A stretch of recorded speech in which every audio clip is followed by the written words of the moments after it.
players waiting to be led out by their respective captains. John McGinn for Aston Villa and Conor Gallagher wearing the captain's armband tonight for Chelsea.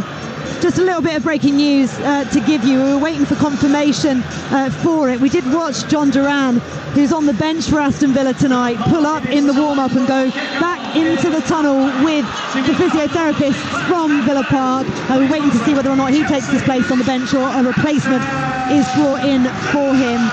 Joe, as soon as he knows, will be able to tell you. As referee Craig Pawson leads the teams out.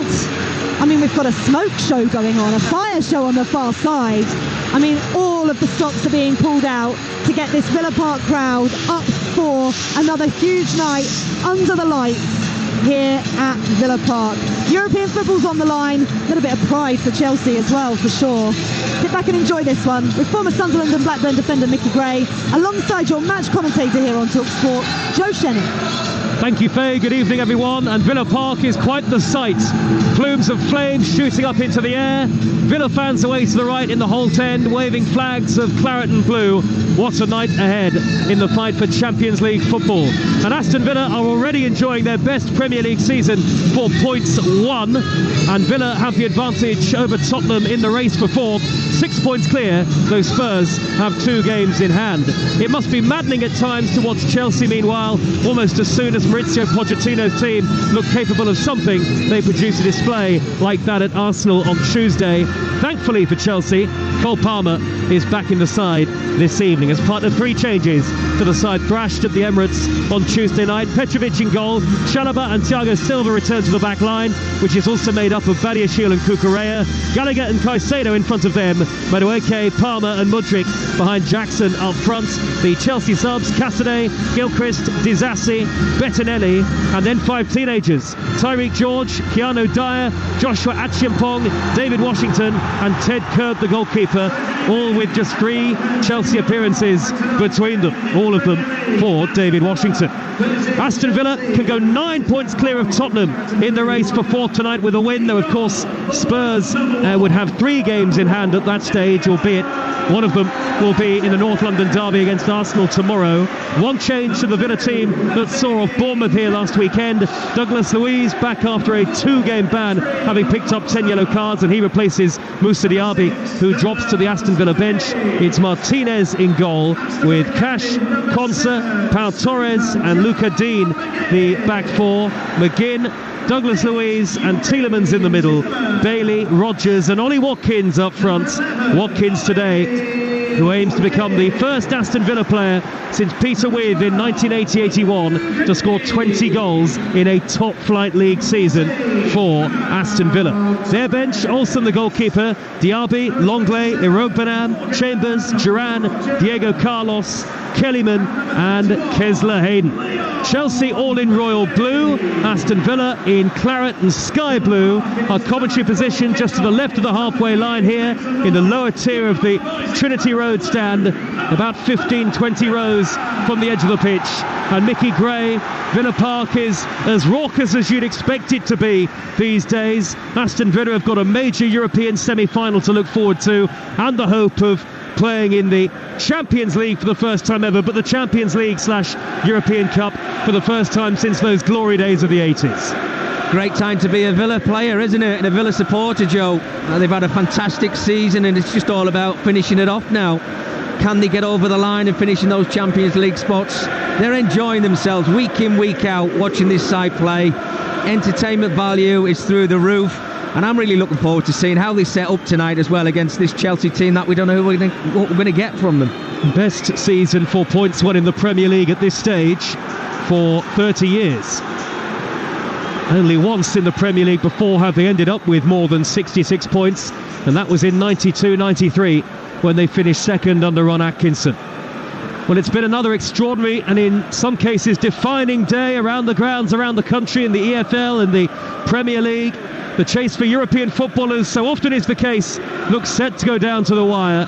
But for Aston Villa, who kick us off, there's real belief that Unai Emery can lead them back to Europe's top table for the first time in more than 40 years. And it's Villa from right to left in possession, thumping ball down the middle towards Watkins straight away, cut out by Thiago Silva, and Chelsea playing from left to right with Palmer in possession in the centre circle. Chelsea towards the Holt end as Madueke looks for Jackson speeding up the inside right channel. Pau Torres is across, tugged from the neck almost by Jackson, trying to reach across him, and he drags the Spaniard to the floor, and that's a free kick for Aston Villa in their left back position. Not a spare seat to be had at Villa Park, and Unai Emery, as he made his way from the tunnel by the corner flag to our left, walked along the near side touchline, got a deserved and rapturous ovation from the Aston Villa fans after signing his new contract in midweek, Mickey.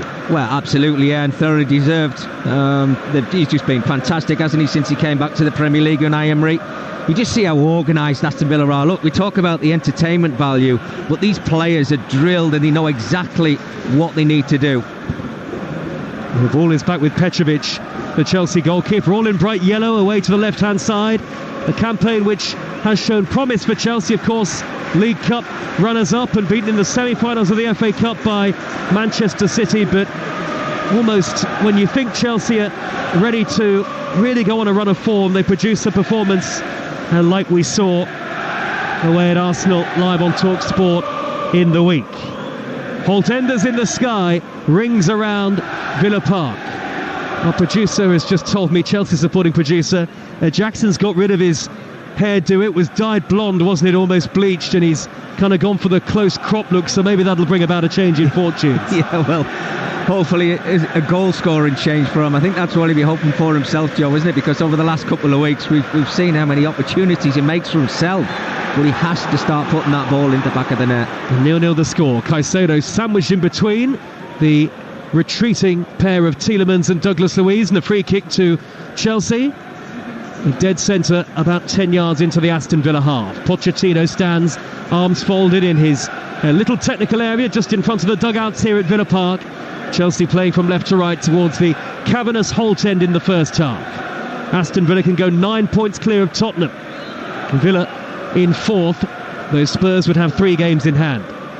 The ball will be clattered forward by Gallagher to the right of centre. Badiashile hit it on the volley, left-footed. The flag was up anyway, and in the end he couldn't get the ball on target. It was a thumping effort from Benoit Badiashile, but it wouldn't have counted even if it had gone in. Yeah, he's just drifted into that offside position there, hasn't he, Joe? But it's quite a clever free kick. Normally when the central like that, you see him trying to play it straight down the middle, and players always tend to just drift into that offside position, but very clever from Chelsea. It's been a bright start, actually, from both sides. 3 minutes gone, and goalless here, live on Talksport tonight. We're also across the game in the Championship. Huge game between Hull and Ipswich. Ipswich will go second with a win at Hull City tonight, but Hull have playoff ambitions of their own. That's on Talksport 2. Now then, Bailey, corner of the Chelsea penalty area, twisting one way and then the other. He looks to dink the ball into the box, but he's blocked off by Cucurella in front of the Chelsea fans on the far side. Bailey still teasing down by that corner flag. A couple of quick step overs, so deft and quick on the ball, Bailey. He scampers beyond 2 in Chelsea blue. Back to Tielemans, who's 30 yards out. The square pass now to Pau Torres, the centre half, deep in the Chelsea half. Quick ball up the inside left channel. Digne cuts it across, and it's turned in! John McGinn pulled it back across, and then the little touch to take it beyond the goalkeeper. I think it may have been an own goal, that, of Marc Cucurella, as John McGinn cut it back. But Aston Villa make the perfect start, and their push for the Champions League continues apace here at Villa Park. It's Aston Villa 1, Chelsea 0. Well, they've just sliced them apart, Aston Villa. Great move down the left-hand side. Madueke's the player, he just switches off, doesn't stay with his runner. The overlap and run is so easy for Aston Villa to get in behind. They are onside as well, and that pullback, you've got to stay switched on. You're right, just the last touch, I think it does come off Cucurella, but John McGinn, he's got acres of space when that ball comes near the penalty spot just to make contact with it. That's a brilliant start for the home side. Well, McGinn mishit it, and then it ricocheted in off the shin of the unfortunate Cucurella. It is an own goal, as we expected, and the Aston Villa fans packed it around us here in front of the commentary position are absolutely delighted. Unai Emery with a big beaming smile, and it's Aston Villa 1, Chelsea 0, and Chelsea's defence in the Premier League breached for the 58th time this season. Chelsea, as the goal is confirmed after what must have been a VAR check. We didn't get any notice of that on the big screens here at Villa Park, but Chelsea have never conceded more goals in a Premier League season than they have this year, and they have conceded another very early on here with really the first Aston Villa attack, Nicky Gray. Well, you just wonder what Pochettino's thinking as well, because you can see his players. Actually, I said they had a bright start to the game, but soon as Aston Villa get into the opposition's half, the movement's fantastic, but players have got to stay switched on. I talked about Madueke over on this right-hand side. He has to stay switched on and stay with his running. As soon as you let them get by you, that 2v1 situation down the left-hand side, you know that Villa are going to put that ball into the box. 3 or 4 players just waiting to tuck that ball into the back of the net. Aston Villa at home to Olympiacos in the first leg of their Conference League semi-final on Thursday. That'll be live on Talksport 2. Chelsea host Tottenham the same evening on Talksport. Chelsea in defensive disarray again. Aston Villa lead by a goal to nil, and Chelsea's own European hopes fading fast here. Madueke, 5 yards from the edge of the penalty area, infield to Mudryk, who completely miscontrolled that. Yes, it was fizzed at him, but he's got to do better than that. And in the end, a foul by Caicedo coming across on the cover. Aston Villa free kick. Acrid smell of smoke in the air. There might have been a flare let off after that goal. Here is Bailey darting down the Villa right again. He skinned Cucurella, left him for dead. Bailey beyond Gallagher as well. Cucurella tracking back. He's fallen to the floor. Bailey is teasing with those Chelsea defenders. Cucurella scrambles it away, only as far as Tielemans, and it's all Aston Villa in the early stages here. And you can see there's quite a gap in confidence between the two sets of players. Less than 7 minutes gone, and Aston Villa already look relatively dominant, leading by a goal to nil. And Tielemans has touched it left to the near side, and Luca Digne, who tucks it onto Morgan Rogers. Dead ball line, back to Digne! Right footed into the side netting. He went near post to try and beat Petrovic. Maybe should have gone across goal. It was his slightly weaker side, but Chelsea are being cut to shreds at every opportunity. Well, down both flanks, Aston Villa are just having a field day, and it's the wide players not helping out the fullbacks. Those overlapping runs, this time Chalobah got isolated, didn't stay with his runner, and I think fortunately for Chelsea it fell to Luca Digne's weaker right foot. Could have maybe gone across the goalkeeper, but how many times are they going to let them get in behind them? Well, they carelessly conceded possession straight away from the goal kick. Gallagher and Caicedo involved, and then a trip by Cucurella on Douglas Luiz, and it's an Aston Villa free kick midway inside the Chelsea half, right of centre as we look at it. I dare say it, though it was Gallagher who started that concession of the ball for Chelsea, I think Chelsea fans would have expected a lot more from Caicedo, and of course Enzo Fernandez, who's out for the season with a groin injury. Yeah, they've certainly had their problems, Joe, haven't they, on a weekly basis. You know, they come to this club for big money. I think the expectations were through the roof, and it just hasn't worked for them, has it? I think trying to get that right balance of what midfield they actually need to play. So Aston Villa will be 9 points clear of Tottenham in the race for fourth as it stands. Spurs would have 3 games in hand. McGinn free kick, right of centre, leaves it for Douglas Luiz to swing it in. Luca Digne climbs, it's a looping header. Petrovic backpedaling, has to punch it over the top one-handed, but the referee, or perhaps the assistant, had spotted a foul, maybe an offside. That lime green flag is up, and it's a free kick to Chelsea inside their own 6-yard box. Well, Joe, I think Chelsea have to sort themselves out. You know, whether that's going to come from Thiago Silva, maybe just have a word with a few of the younger players around him, just to settle themselves down, because they're shell-shocked at the moment. And that early goal from Aston Villa, look, you think the floodgates could open, because every time they go forward, they look a real threat, Aston Villa. Hull 0, Ipswich 0 in the Championship is the latest score. Ipswich into the top 2 with a victory tonight, live on Talksport 2. In the Premier League today, Sheffield United have been relegated after losing 5-1 at Newcastle. Everton have made themselves safe with a home win over Brentford. Brentford also safe from relegation, so it's 2 from 3 now to fill the remaining relegation places. Burnley, who got a 1-1 draw at Manchester United. Luton beaten 2-1 at Wolves. And Nottingham Forest, who play Manchester City tomorrow. West Ham 2, Liverpool 2, Fulham 1, Crystal Palace 1. The rest of the scores in the Premier League. In the Championship, Huddersfield are all but relegated. Birmingham, Plymouth, Sheffield Wednesday and Blackburn in relegation danger going into the final weekend of the season. That's next weekend. We'll bring it to you on Saturday on Talksport 2. And here is Palmer for Chelsea on the edge of the D. He's been tackled by Tielemans, who smuggles it clear. The race for the playoffs will go down to the final day as well on Talksport 2 next Saturday.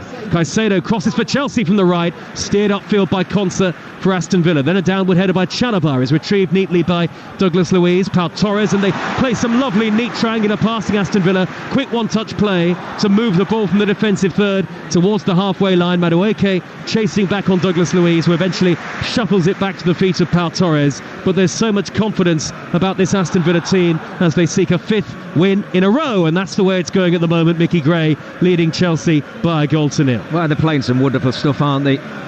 Playing out from the back, the little triangles, don't feel under pressure at all, and you can just see that confidence flowing through the players. They're absolutely enjoying themselves, there's no doubt about that. Flying header downfield from McGinn, and it's carefully collected out of the air on the chest of Thiago Silva. Now Chalobah playing at right back, which of course he has done for Chelsea on more than 10 occasions in his career.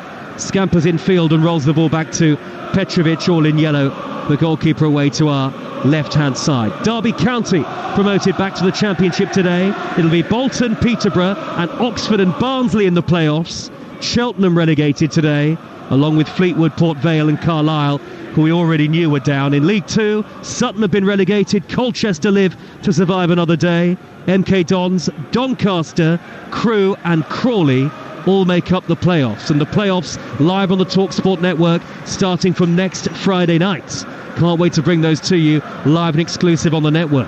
Here is Gallagher for Chelsea, 1-0 down, square ball to Palmer, whips it in left-footed, dangerous towards the edge of the box, headed away by Pau Torres for Aston Villa, and now Cash with a header thumped towards the halfway line. The floodlights becoming ever more prominent here at Villa Park on a very grey and overcast afternoon that it has been leading into this evening, and pretty cold as well, Mickey. We're wrapped up warm for late April, I tell you what. Shivering here. I'm hoping that the game keeps the way it is at the moment, because I think that's the only thing that's going to keep us warm, Joe. An own goal from Cucurella separates the two teams. You said you enjoyed playing here, Mickey. Would be tough to play against this Aston Villa side in the form that they're showing, though, wouldn't it? Yeah, I'm quite happy where I'm sat. Thank you very much. Yeah, I mean, it must be a joy to play in this team. It really must, because you know they just try and get the ball into those forward positions. You can see the midfield players; they get on the ball a lot. They're enjoying themselves. It's like they've all got a little bit of freedom, and that's all down to Unai Emery, just bringing confidence to every individual out there. Madueke scampers in field from the near side, the right for Chelsea, being tugged back by Morgan Rogers, who played against Chelsea for Middlesbrough in the League Cup semi-final earlier this season. In fact, the second leg was his last appearance for Borough before joining Aston Villa at the very start of February. Really starting to make an impact in the Villa side now. Fine goal that he scored against Bournemouth last weekend in the Premier League. Here is Mudryk for Chelsea, the blonde-haired Mudryk. Darts forward left-hand edge of the penalty area. Jackson, can he cut it back? He pulled it back, but he stumbled and fell backwards as he did so. Got nothing behind it. Cleared away by Konsa for Aston Villa. In fairness to Chelsea, though they are 1-0 down, this is a good spell of possession. Though, as I say that, of course, Gallagher has given it away with a loose ball towards Caicedo. Gallagher, the Chelsea captain, then is able to retrieve possession. Well, they're starting to grow into the game a little bit, Joe. They're getting into better positions. I do think that the wide players need to get on the ball a little bit more. Everything's been going through the middle of Aston Villa, and it's been easy for them just to clean things up. But when they do have that overlapping run, I think when they get into that final third, the quality has got to be a little bit better. Absolutely perfect surface here at Villa Park. Very slick. That lovely lush green field in front of us. Unai Emery, hands in pockets, watching on the Aston Villa head coach. His team having a spell without the ball, and it's with Chalobah in the centre circle. Back to Thiago Silva, right almost on the centre spot. Square to Chalobah again. 10 yards into the Villa half. Angles the ball wide right to Madueke. Back in field and square to Chalobah again. And Chelsea going sideways rather than playing it through the middle. A square ball again from Thiago Silva to the right, and Chalobah. No great threat to Aston Villa at the moment, but now it's Madueke one-on-one with Luca Digne attacking the corner of the penalty area. Rogers tracks back to help out Digne and wins the ball back. Quickly feeds Watkins, who nudges it beyond Thiago Silva. Watkins darts up the left-hand side. McGinn is on the edge of the penalty area. Watkins lays it square. Sean McGinn, he's brought it down. He's laid it back to Watkins, who curls it low, but it's straight into the gloves of Georgi Petrovic. Now Watkins is denied that 20 20th Premier League goal. Not an easy effort from the corner of the penalty area, and he didn't really get his customary power and accuracy behind it. Well, it was fantastic play from Ollie Watkins initially. The little flick around the corner was so clever, and then you know he's just going to try and burst into that 18-yard box. And he's so clever, just got his head up, and John McGinn's first touch just needed to be a little bit better. He was bobbling up in front of him, couldn't get his strike away, but it's just a threat that they've got on the counter-attack, Villa, and they just use that pace in abundance. And now Chelsea are breaking through at the other end. Jackson is clear here, and he's poked it into the top corner. The flag stays down. Jackson has equalised for Chelsea. VAR will check it. It came almost out of nothing, but Nicholas Jackson, much criticised for missing goal-scoring chances in recent weeks, has finally found the back of the net again, and Chelsea are back level. 16 minutes in, Jackson has poked it beyond Martinez, and it's Aston Villa 1, Chelsea 1. Going to be interesting to see this one, Joe, isn't it, to whether he is onside or not. I think as it's played, I think he's just crept into an offside position. Well, I have to say, if it stands, it's an outstanding finish from Nicholas Jackson. That Nuka haircut, if it does stand, is certainly working. Great first touch. It's a difficult angle with the outside of his right foot, but he puts it away. Absolutely superb finish. VAR checking the goal. Jackson hopes that he's got his 14th of the campaign. He did score recently against Everton in that 6-0 win for Chelsea in the Monday Night Football, but as I say, much criticised over recent times, and I think particularly in the second half of the season for some of the chances that he's missed in big matches, the League Cup final and the FA Cup semi-final, as the VAR check goes on here. Craig Pawson, the on-field referee, and the VAR is Chris Kavanagh, back in Stockley Park in West London, and Chris Kavanagh stands midway inside the Aston Villa half. The Chelsea players are ready to kick off again, and I just wonder, it was a very tight decision against Nicholas Jackson. Is it going to stand? Well, they don't look too confident, those Chelsea players, Joe, do they? I mean, we've only seen the replay of it once, and he actually did look as if he just crept into an offside position. Ball's on the penalty, on the centre spot at the moment. But yeah, it's been ruled out. It's a free kick to Aston Villa. Offside against Jackson. Mickey, you called it first time, you got it right. And it's still 1-0 to Aston Villa as Jackson's goal is ruled out for a tight offside, but when we see the lines drawn again on our monitor in the commentary position, it is the correct decision. Yeah, it just felt like he crept a little bit too soon, Nicholas Jackson there. But I have to say, the ball through to him and the pace he showed was absolutely fantastic. And look, it's the right call, isn't it? I know the goal doesn't stand, but it'll still bring a bit of confidence to Jackson, who's been struggling in front of goal. It was a tremendous finish into the top corner beyond Martinez, but it doesn't count. And here come Aston Villa with the tenacious McGinn, trying to wriggle away from 3 in blue, but Chelsea have cleared the ball, and it's poked upfield by Mudryk to the feet of the live wire. Jackson again, driving infield from the left, then he pokes it back out wide to Mudryk, who's continued his run. Mudryk, corner of the area, hammers the right-footed shot over the top and into the lower tier of the Holte end. 18 minutes gone, Aston Villa 1, Chelsea 0 on Talksport with Now. Don't forget that with Now you can stream all the Sky Sports action, like Tottenham against Arsenal and Nottingham Forest against Manchester City, live tomorrow, contract free with a Now membership. Search Now Sports. It's still Hull 0, Ipswich 0 in the Championship, by the way. Hull trying to get into the playoff positions. Ipswich can go second above Leeds if they win. And just a little injury concern here, potentially, for Ezri Konsa of Aston Villa, though as I say that, Mickey, he is back up on his feet again. Yes, he is, which is great news. Another decent move from Chelsea again, wasn't it, from Mudryk?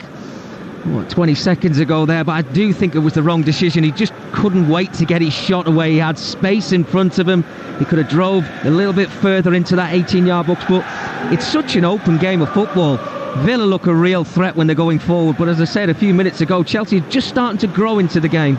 Well, they have won here this season, Chelsea, in the 4th round replay in the FA Cup. That, by the way, will be the last FA Cup replay to be played in the main draw, now that they have been scrapped from next season, replays in the FA Cup proper. Here is Douglas Luiz, lovely control on the halfway line, and he pokes it on towards Watkins. Flag has stayed down at least for now. Watkins one-on-one with Badiashile, onto his right foot, wide to Bailey. Bailey keeps the ball in play down by the dead ball line, and then the flag does go up. It must have been for the pass by Douglas Luiz, poked up the middle towards Watkins, who was chasing and didn't time his run correctly. Well, I mean, I know linesmen have been told to keep the flag down, but I think we could see that as the build-up was in front of us there, Joe, that Ollie Watkins had ran into an offside position. And then, 10, 15 seconds afterwards, we have to wait for the move to end before the flag goes up in the air. Ridiculous. Mickey Gray, former Sunderland, Blackburn and England defender, is with us for commentary this evening at Villa Park. And again, the noise from the vast majority of the 42,000 here, from the Aston Villa fans, and the great support of their side. Reverse ball up the inside right channel for Chelsea from Palmer, who was stationed on the halfway line, eludes Jackson, and it's easy for Martinez, the enigmatic Martinez, in those short sleeves, to come out and collect the Aston Villa goalkeeper, the hero of the dramatic quarter-final second leg in the Conference League away in Lille, when he saved 2 penalties in that famous shootout victory. And so Aston Villa against Olympiacos in the first leg of the semi-final on Thursday night on Talksport. Chelsea against Tottenham on Talksport at the same time. Sorry, the Villa game is on Talksport 2. And make sure you download our app. That is the best way to be across everything, because we've got football Monday to Sunday, I believe, next week on the network, including the Premier League, of course, the WSL, the start of the playoffs, the Championship final day, Champions League as well. It's all happening, and it's all with us. Here is Madueke trying to glide down the near side to right. Back in field to Caicedo. Madueke gets it back right in front of Maurizio Pochettino, then threads the ball to the feet of Trevor Chalobah. Hull 0, Ipswich 1 in the Championship. George Hurst, back from injury for Ipswich, had a long spell out of the side, the former Leicester man, but it's Ipswich who, as it stands, live on Talksport 2, will move above Leeds United and into the automatic promotion positions. Leicester, we know, are already up after Leeds were thumped by QPR last night.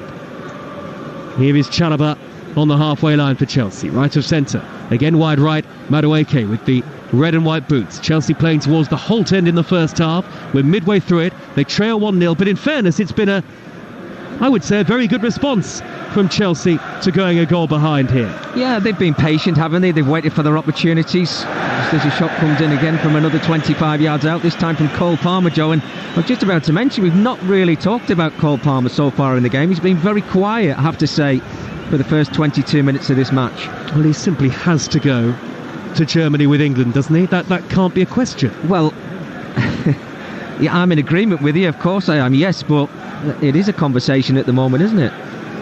23 goals this season for Chelsea in all competitions, Palmer. 11 in his last 4, including 4 against Everton and 3 in that incredible victory over Manchester United. Palmer retreating to win it back for Chelsea now. Deep inside the Aston Villa half, and Chalobah lays it square to the feet of Badiashile inside the centre circle. Aston Villa are camped behind the ball at the moment. All 11 behind the ball, and almost all of the play at this moment in the first half is inside the Aston Villa territory, though Chelsea aren't creating too many clear-cut chances, you do have to say. Yeah, well, the problem is, Joe, that it's too slow from Chelsea, which has given Aston Villa the opportunity to get everybody behind the ball, and then Chelsea have to work wonders to break them down. It's nice to keep hold of the ball and get a bit of confidence going, but they have to do something more with it. Mudryk has poked it onto Cucurella, first time left-footed crossing the dead ball line, brought down by Jackson. The ball had stayed in play off the left boot of Cucurella, and now Gallagher wide towards Madueke. His pass is only half intercepted, retrieved by Madueke, 10 yards from the edge of the D, in a congested area, gets it back from Caicedo, thought about going for goal, cuts inside away from McGinn. Caicedo central position, a low shot, and it's easy for Martinez, and Caicedo continues his run of having never scored a goal in a Chelsea shirt. 1-0 to Aston Villa. Well, I think he's going to have to get closer to goal if he is going to get that first goal as well, Joe, isn't he? Because, I mean, Martinez, it was a simple save, wasn't it? He could have put his cap on that one, and you know, if they're going to get in behind Aston Villa, they've got to start moving that ball a little bit quicker. When you see Villa do it, they all go with a purpose, and they want to get into those positions to score goals. Chelsea, for me, are just playing in front of Aston Villa at the moment, and they're not threatening in behind enough. Well, Aston Villa are readying a change right away. Moussa Diaby is getting stripped and ready to come on, so clearly there is an injury concern for Aston Villa here. All 11 are currently out on the field. but Moussa Diaby is getting stripped and ready to go. Could it possibly be any... No, it's not a tactical change. The Villa man has gone down on the far side of the field, and that Villa player is Yuri Tielemans, I think, and Moussa Diaby is about to take to the field. Tielemans surely can't continue. Here come the two Aston Villa physios, but Diaby's already getting instructions and he's going to come off. Yeah, it's a shame for Yuri Tielemans. He went down to ground there and just started thumping the turf. Looks like a groin injury to me, Joe, as well, because I don't think there was anybody anywhere near him. He's obviously got his information across to his coach and staff just to say, look, I can't continue on in the game, which is a shame for him. Yeah, they're going to have to make that change. And Diaby is a ready-made replacement, no question about that. And so he will come on, and there's a lull in the game. People milling around in the stands. A ground of such great character and rich history, Villa Park, so atmospheric, and a great blend of that character and modernity, and nods to Aston Villa's wonderful European history of the 1980s. That a famous commentary from Brian Moore of Peter With's winner in the European Cup final in '82 is on a banner in between the two tiers of the North Stand away to our left. And now Tielemans, well, he is on his feet, which is good to see, and he's not really limping that much, but Aston Villa don't want to take any chances given the games that they've got coming up. And it's the £52 million man who scored against Chelsea in the fourth round replay, Diaby, who is going to come off. Yeah, maybe a little bit of a change in system as well, because Diaby will probably go into that forward position. Just wonder whether one of the midfield players is going to have to tuck in a little bit more. Maybe looking at Rodgers. I know he's drifted over onto this left-hand side, but he might just have to tuck in a little bit. Yeah, it's no doubt. I mean, it's a nightmare for Tielemans. You know, you always feel for players when they go off with an injury so late on in the season as well, but Diaby is certainly a fine replacement. 1-0 to Aston Villa. 27 minutes played now. And Bailey just tying his laces. Now Bailey's gone out to the left and Diaby to the right-hand side. Well, we'll see how Aston Villa shape up here as Bailey's finished tying his laces and he sort of trots back towards the sort of position that he's going to play in. Is it Rodgers and Watkins up top in a two? Badiashile for Chelsea meanwhile. Forward to Mudryk midway inside Aston Villa territory with his back to goal. The skipper Gallagher finds Caicedo.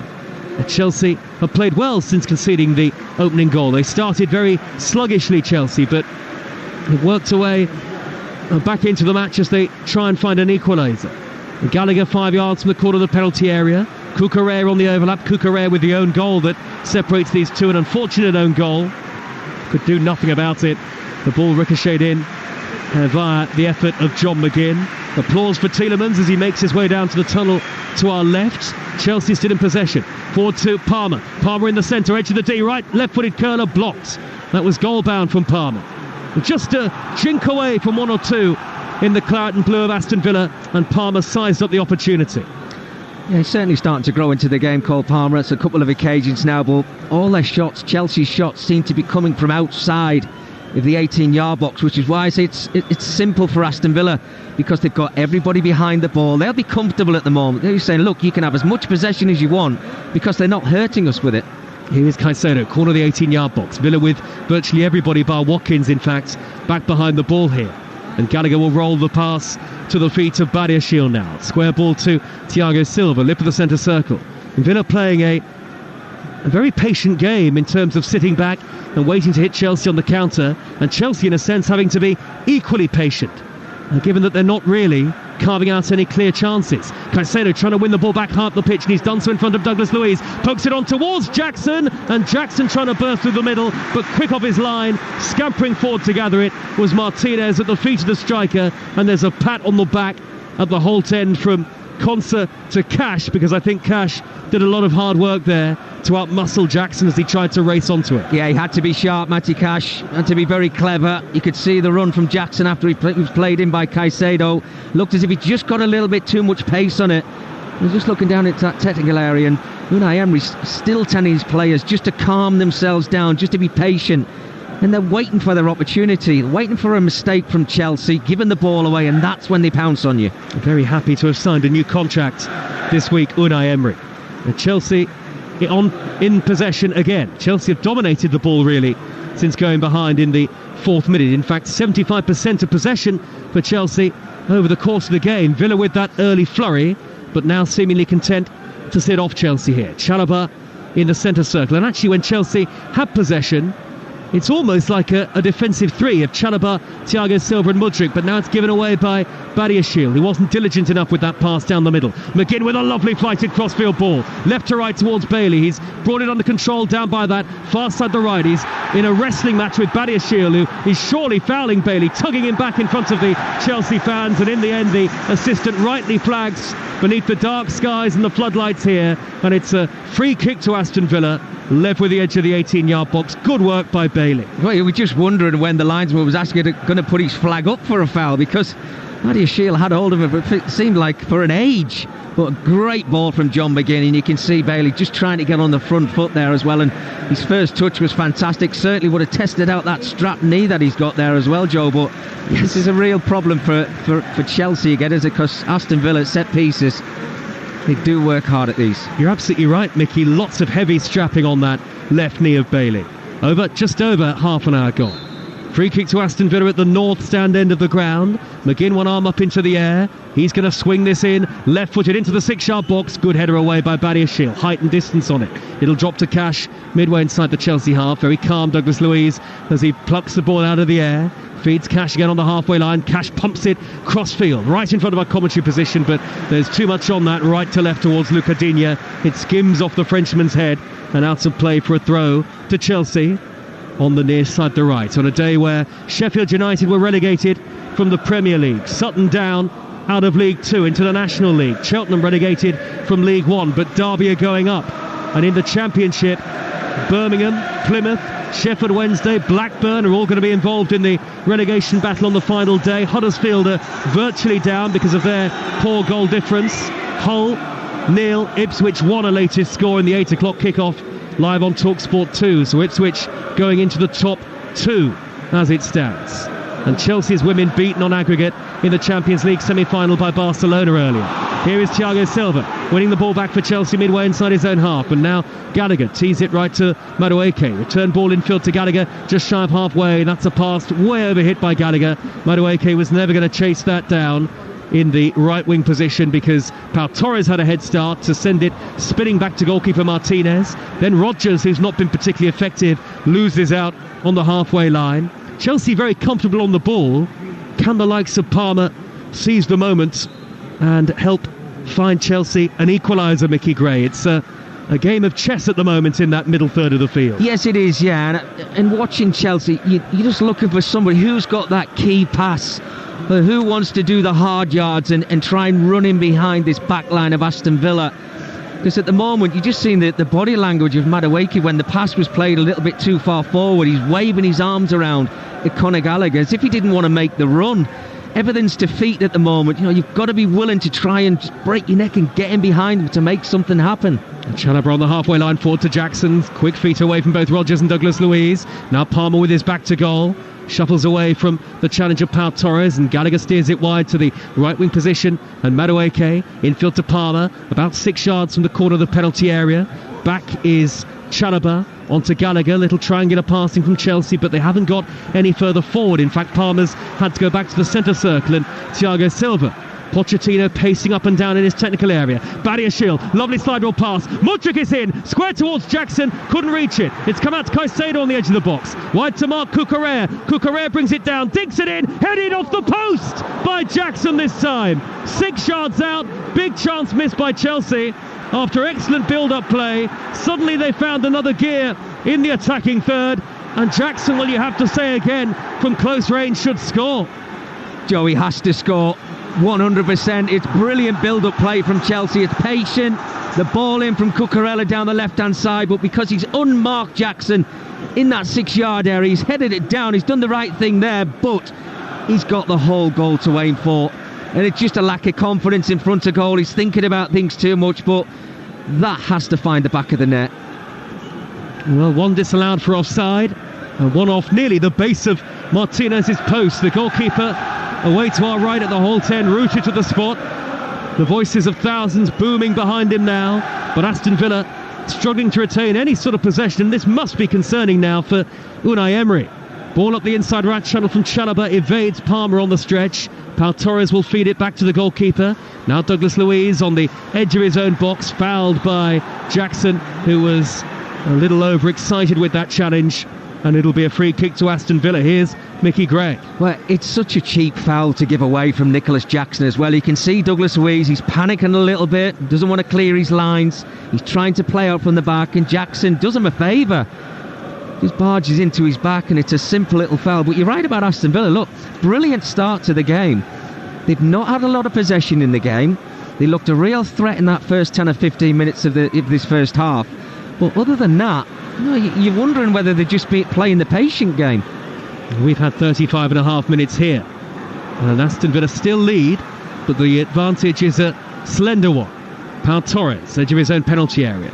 Crossfield left to right. Cash collects the ball in field. Had to dart in front of Mudryk to regain possession. Now cleverly pokes it on to Diaby. Diaby darting forward now at real pace, attacking the edge of the Chelsea penalty area. He's laid it square to Morgan Rogers. On to Ollie Watkins. Here's his chance! Saved by Petrovic at the near post. Watkins went for power. The angle was closing in on him with every half second that flew by, and Petrovic parried it away. Good save, albeit one you'd expect him to make. Well, again, super break from Aston Villa, isn't it? They've got pace to burn on those flanks now, with Diaby on the pitch as well, and Bailey over on that right-hand side. But the switch of play, the little nick towards Ollie Watkins, could he have gone across the goalkeeper? He's done right, he's hit the target. I just feel like it's a matter of time before he does get that 20th Premier League goal. Dinked forward by Palmer for Chelsea. Infield from the right to Gallagher, who's taken it down beautifully over his shoulder. Gallagher now being forced away from the corner of the box by Rogers, who's doing his defensive work impressively here. In fact, it was Konsa coming across from centre-half to deal with the threat of Gallagher. And now Caicedo, edge of the centre circle, just inside Villa territory. That's a lovely ball, high on the diagonal, floated to the left, and Cucurella back in field to Mudryk, who's about 5 yards from the edge of the box. Mudryk turns away from Bailey, and then on that right foot again, gets it so wrong, so far wide that, no, is that a goal kick or a throw? I think it's just about a goal kick to Aston Villa. It was very close, Joe, to actually going out for a throw-in, wasn't it? I mean, it's the decision-making, isn't it, from Mudryk? That's 2 occasions now where he's on the corner of the 18-yard box.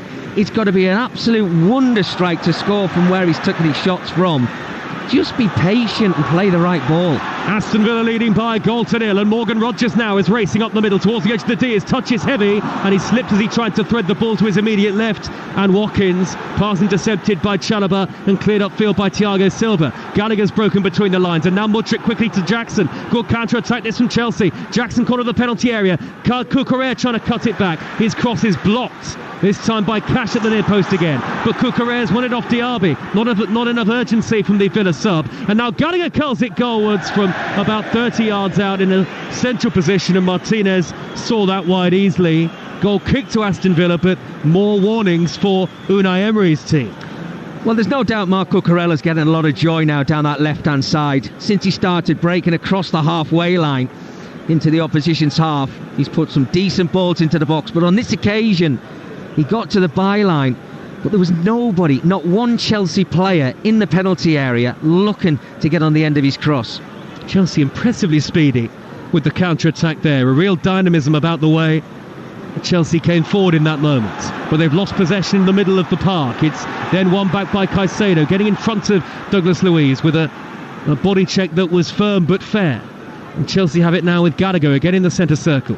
Unai Emery pointing instructions to one or two of his players. Aston Villa 1, Chelsea nil on Talksport with Enterprise Rent-A-Car. Enterprise has 450 branches with all the vehicles your business needs.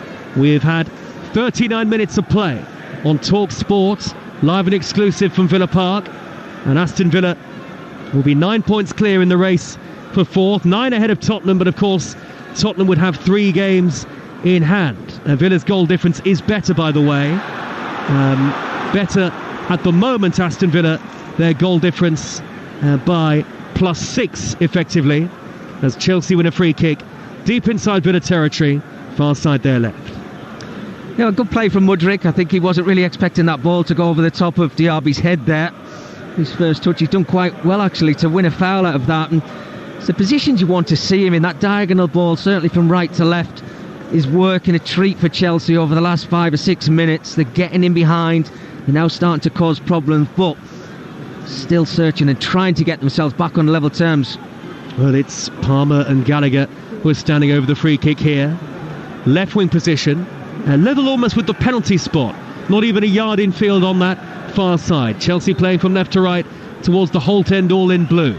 It'll be left to Cole Palmer to drive it into the near post. Thiago Silva was there, but Matty Cash did enough to block him off, and Cash, as he did so, was fouled by the 39-year-old Thiago Silva, and that's an Aston Villa free kick in their own penalty area. It's got to be better, Joe. The free kick from Cole Palmer, we know he's got the quality over on that left-hand side, but you have to beat that first man. It nearly paid off for them because Thiago Silva made a nice little run to the near post. Didn't quite get on the end of it, but when you get into those positions, Cole Palmer was saying, he has got the quality, got to make it better. Still 1-0 to Ipswich at Hull in the Championship on Talksport 2 tonight. Cash rolls the ball through the middle towards Bailey for Aston Villa, cleared away only as far as Diaby. It'll drop down to Cash again. Now Rodgers on the edge of the penalty area. Right-footed low shot, and he's picked up the bottom corner. Morgan Rodgers, the youngster's at it again. He could do no wrong, the 21-year-old. It's 2-2 in an Aston Villa shirt for Morgan Rodgers, and that is a massive boost, not only in the context of the game for Aston Villa, but in the race for a place in next season's Champions League. Chelsea have dominated possession, but it's Villa who've got the 2 goals. Aston Villa 2, Chelsea 0. Well, it's that counter-attacking football yet again from Aston Villa, and they just pour forward in numbers, but when it goes over to this left-hand side and Morgan Rodgers picks up, I have to say, he fooled me because I thought he was going to go to the far post. It's very clever, gives the goalkeeper the eyes. Is it a little nutmegs on its way in as well, Joe? Yes, it is. Through the legs of Chalobah. How many times do you see it? It's an outstanding finish from a player who's banging form right now. With 3 minutes of the first half to go, and Morgan Rodgers scores in back-to-back home games for Aston Villa, and they lead Chelsea by 2-0. The latest odds from Betfair, the official betting partner of Talksport's Premier League coverage. Aston Villa to win 8-1 on, Chelsea to win at 19-1, or back the draw at 13-2. Don't forget Betfair paying out winning bets at 90 minutes with a 90-minute payout. Applies to match odds 90 market or markets with the 90 icon. That's all thanks to Betfair. 18 plus. BeGambleAware.org. Equaliser for Hull City at home to Ipswich in the Championship. Ozan Tufan has got that goal. That's a boost for Hull in their playoff chase. And here come Chelsea through the middle. Caicedo's pass cleared away by Martinez. That equaliser for Hull means Ipswich drop out of the top 2 in the second tier. So it would be Leicester and Leeds, though Ipswich would have a game in hand on Leeds United. That is away at Coventry on Tuesday night, live on Talksport 2. So 1-1 there, 2-0 to Aston Villa here against Chelsea. And Villa Park is roaring again. Strangely, because in a sense it's not been a particularly excellent Aston Villa performance, but they've been so clinical, Mickey Gray. Well, Joe, you're right. It's not a dominant performance, but they do look a real threat, hasn't it? Every single time they counter-attack Chelsea. I mean, you look at the possession and the stats in this game, 26% possession and then leading 2-0. It's incredible. It's all about what you do in that final third, and you can have the ball as much as you like, which Chelsea have had, but they're just playing in front of Aston Villa. They have to do more with the ball in that final third. Here's Caicedo inside the centre circle. Square pass to Palmer for Chelsea. And Palmer, who has not really had the opportunity to produce one of the moments of quality that we've seen him do on so many occasions so far this season. Aston Villa have been very compact out of possession, and though Chelsea have dominated the ball, the actual obvious opportunities that they've put together have been relatively rare. You've got the offside goal against Jackson, and Jackson's header off the post from Cucurella's cross, and that really is the sum of Chelsea's first half efforts ultimately. I mean, Joe, the header changes the game, doesn't it? He has to score, Nicholas Jackson. When you're in there and you're not even being challenged, He's done right, he's headed the ball down, but he's got to score. Aston Villa coming forward again now. Lucky ricochet takes it into the path of Digne, delivers left-footed, headed away from the edge of the penalty area by Badiashile. It'll drop down towards that 18-yard line again, and Bailey takes over. Back to Douglas Luiz, midway inside the Chelsea half. The pass is cut out by the retreating Jackson. And Chelsea have the ball with Cucurella, who floats it high up the left-hand side. 6 minutes of added time. Jackson has robbed Konsa, but at the expense of a foul, as Jackson looked to bear down on goal. It's a free kick to Aston Villa. 2-0 they lead into 6 minutes added of the end of the first half. And, well, you're absolutely right, Mickey Gray. Unai Emery won't care one jot about possession stats or anything like that. His team lead 2-0, and especially at this stage of the season, it is all about results. Oh, absolutely, 100%. He'll be thrilled to pieces, Unai Emery, because his forward players have certainly turned up. 2 really good goals, 2 well-worked goals, but catching Chelsea on the counter. How many goals this Chelsea side keep conceding? I mean, they're not giving themselves a chance. They play some really nice football, but they've got to be so much more clinical in that final third. And Chelsea haven't conceded this many goals since 91-92 in the league. 60 they conceded that year, 59 and counting this year. Wide ball from Rodgers towards Digne, near side the Aston Villa left, right in front of the commentary position, deep inside the Chelsea half. A minute into 6 added at the end of the first half, and it's a throw to Aston Villa, about level with the 6-yard box. And Luca Digne with the orange boots, the Frenchman, he's going to wipe the ball in his claret and sky blue shirt, and he's shaping in to hurl this one in long. And Pau Torres has come forward from the back for this throw for Aston Villa. Here it comes from Digne, up towards the penalty spot. Rodgers jumping, headed away by Caicedo, nodded back in by Matty Cash. Pau Torres is still there. Chelsea deal with it. First the header from Chalobah, then hooked over his shoulder downfield by Mudryk. Jackson chases, beaten to it by Konsa. Jackson working as hard as he usually does for Chelsea. He does try and do his best and get into the positions required, but easily beaten to it by Konsa there. Yeah, it was great defending. Really, really good defender from Konsa there, because he was trying to get to the ball before it bounced so he could clear his lines. It was an awkward one for him. And you're right, Nicholas Jackson, his effort is always there, isn't it? Palmer. And now Mudryk on the halfway line for Chelsea. Ran into the challenge, the sliding challenge of Bailey, who also caught Conor Gallagher. And that's a clear free kick to Chelsea on the halfway line. 4 minutes of the 6 added remaining in the first half. Maurizio Pochettino, stony-faced, with his arms folded on the near side touchline. I wonder how he can try and cajole his Chelsea players into believing that they can come back here tonight, especially after losing 5-0 at Arsenal on Tuesday. Well, you would think it's going to have to be this 11 that are out there right now, Joe. You look at the substitutes bench, not a lot of experience, younger players there as well. He's got a lot of work to do, Pochettino, at half-time. Mudryk races infield from the left again, thought about a shot, played the pass square instead, intercepted by Douglas Luiz, who stabbed it clear high towards halfway. Again, Chelsea camped inside the Aston Villa half. All 22 players, bar Petrovic, are in the Villa half at the moment. Chelsea from left to right with Madueke driving up the near side, away from Luca Digne. Great pace, Madueke. Digne tracking back. Madueke goes to ground, appeals for a free kick. It would have been right on the edge of the 18-yard box, but those appeals rejected by the assistant, who is in a great position to see it. 2-0 Aston Villa, just under 3 minutes of the 6 added to go. Well, I think Madueke, he wasn't really appealing for the foul too much there, was he? And looked like it got the better side of Luca Digne. He done pretty well, actually, and he just wondering why he actually went to ground if there was no contact. And so Aston Villa have a free kick, and ultimately Martinez hasn't had a save to make in the game so far. A square ball to Pau Torres. I think 2 very disappointing goals for Chelsea to concede, as Palmer's touch is heavy, though the second was a very good finish from Rodgers. Everybody expected him to bend it towards the far corner, instead went near post.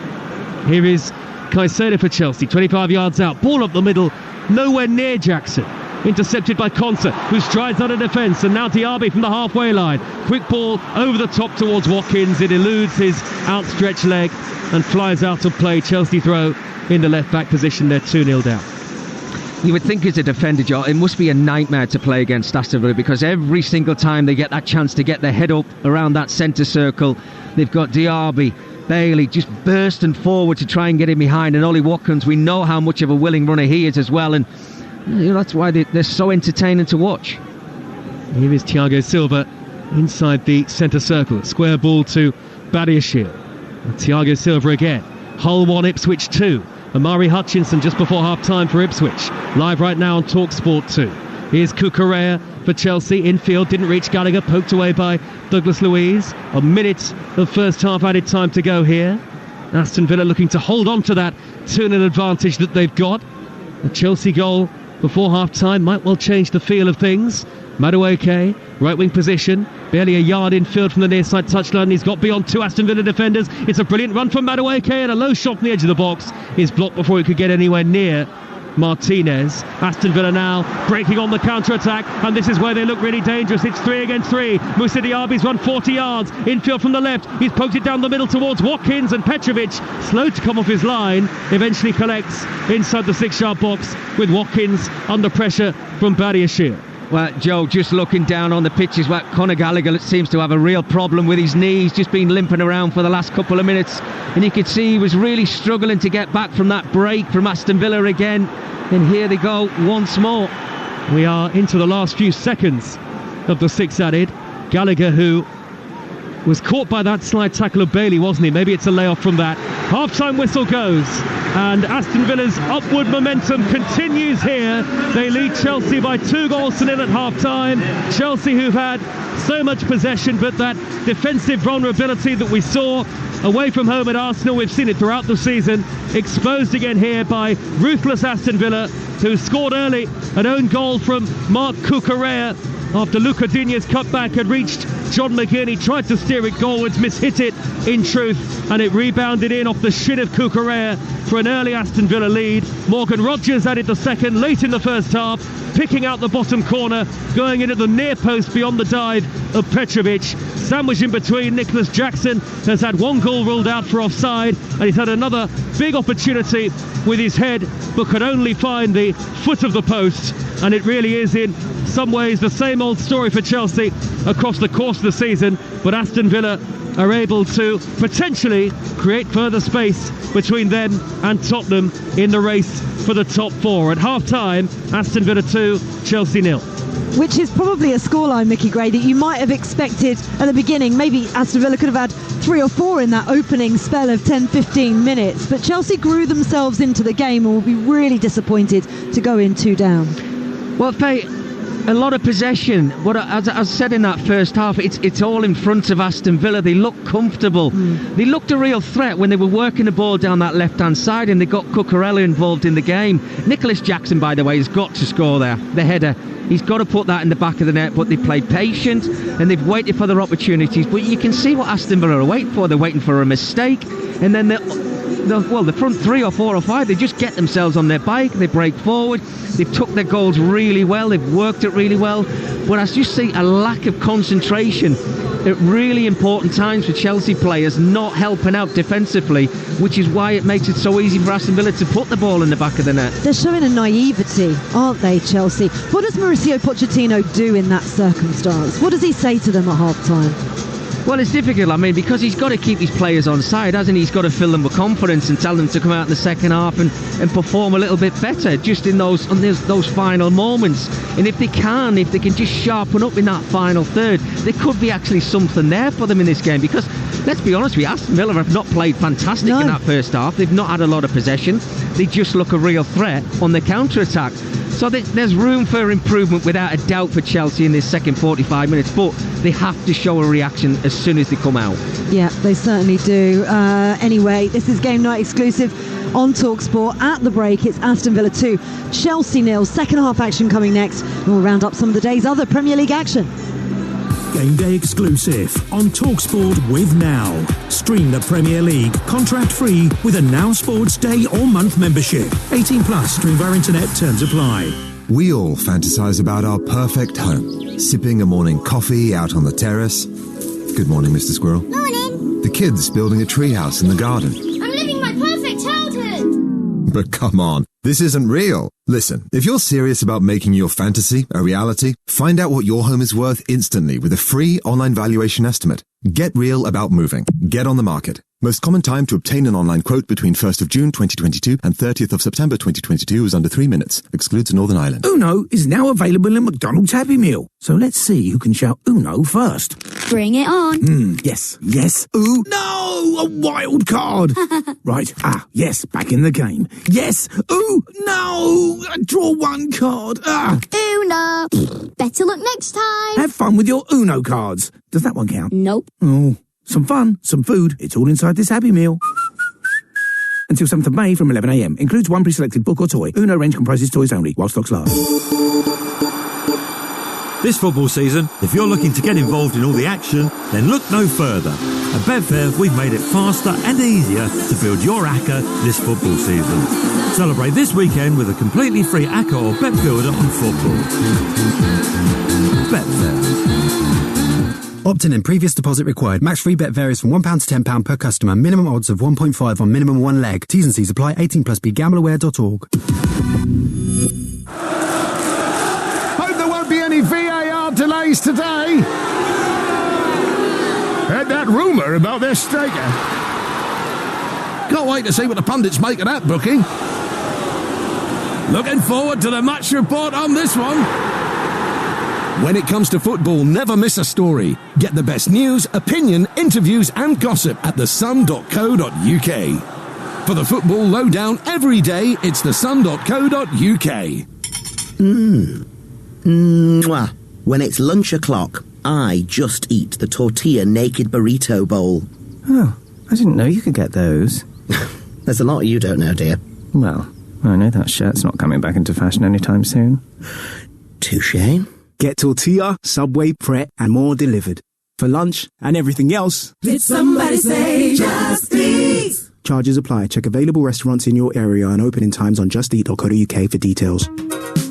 Don't break your stride. Get to Screwfix for the latest offers on the brands you love. Like the new and exclusive limited edition DeWalt 100-year 18-volt combi drill with 4 amp-hour battery for just $119.99. And keep everything stacked and packed with a DeWalt T-Stack organizer at a great price of only $19.99. Shop now on the app at screwfix.com or in-store. Delivery fees may apply. Prices valid until at least 6th of May, subject to availability. See screwfix.com for full T's and C's. Game day exclusive on Talksport with Enterprise Rent-A-Car. Enterprise has vans of all shapes and sizes, so if you've got a plan, we've got a van. Feel the passion and the pride of the Premier League. Oh, it's a stunning goal! Game day exclusive on Talksport.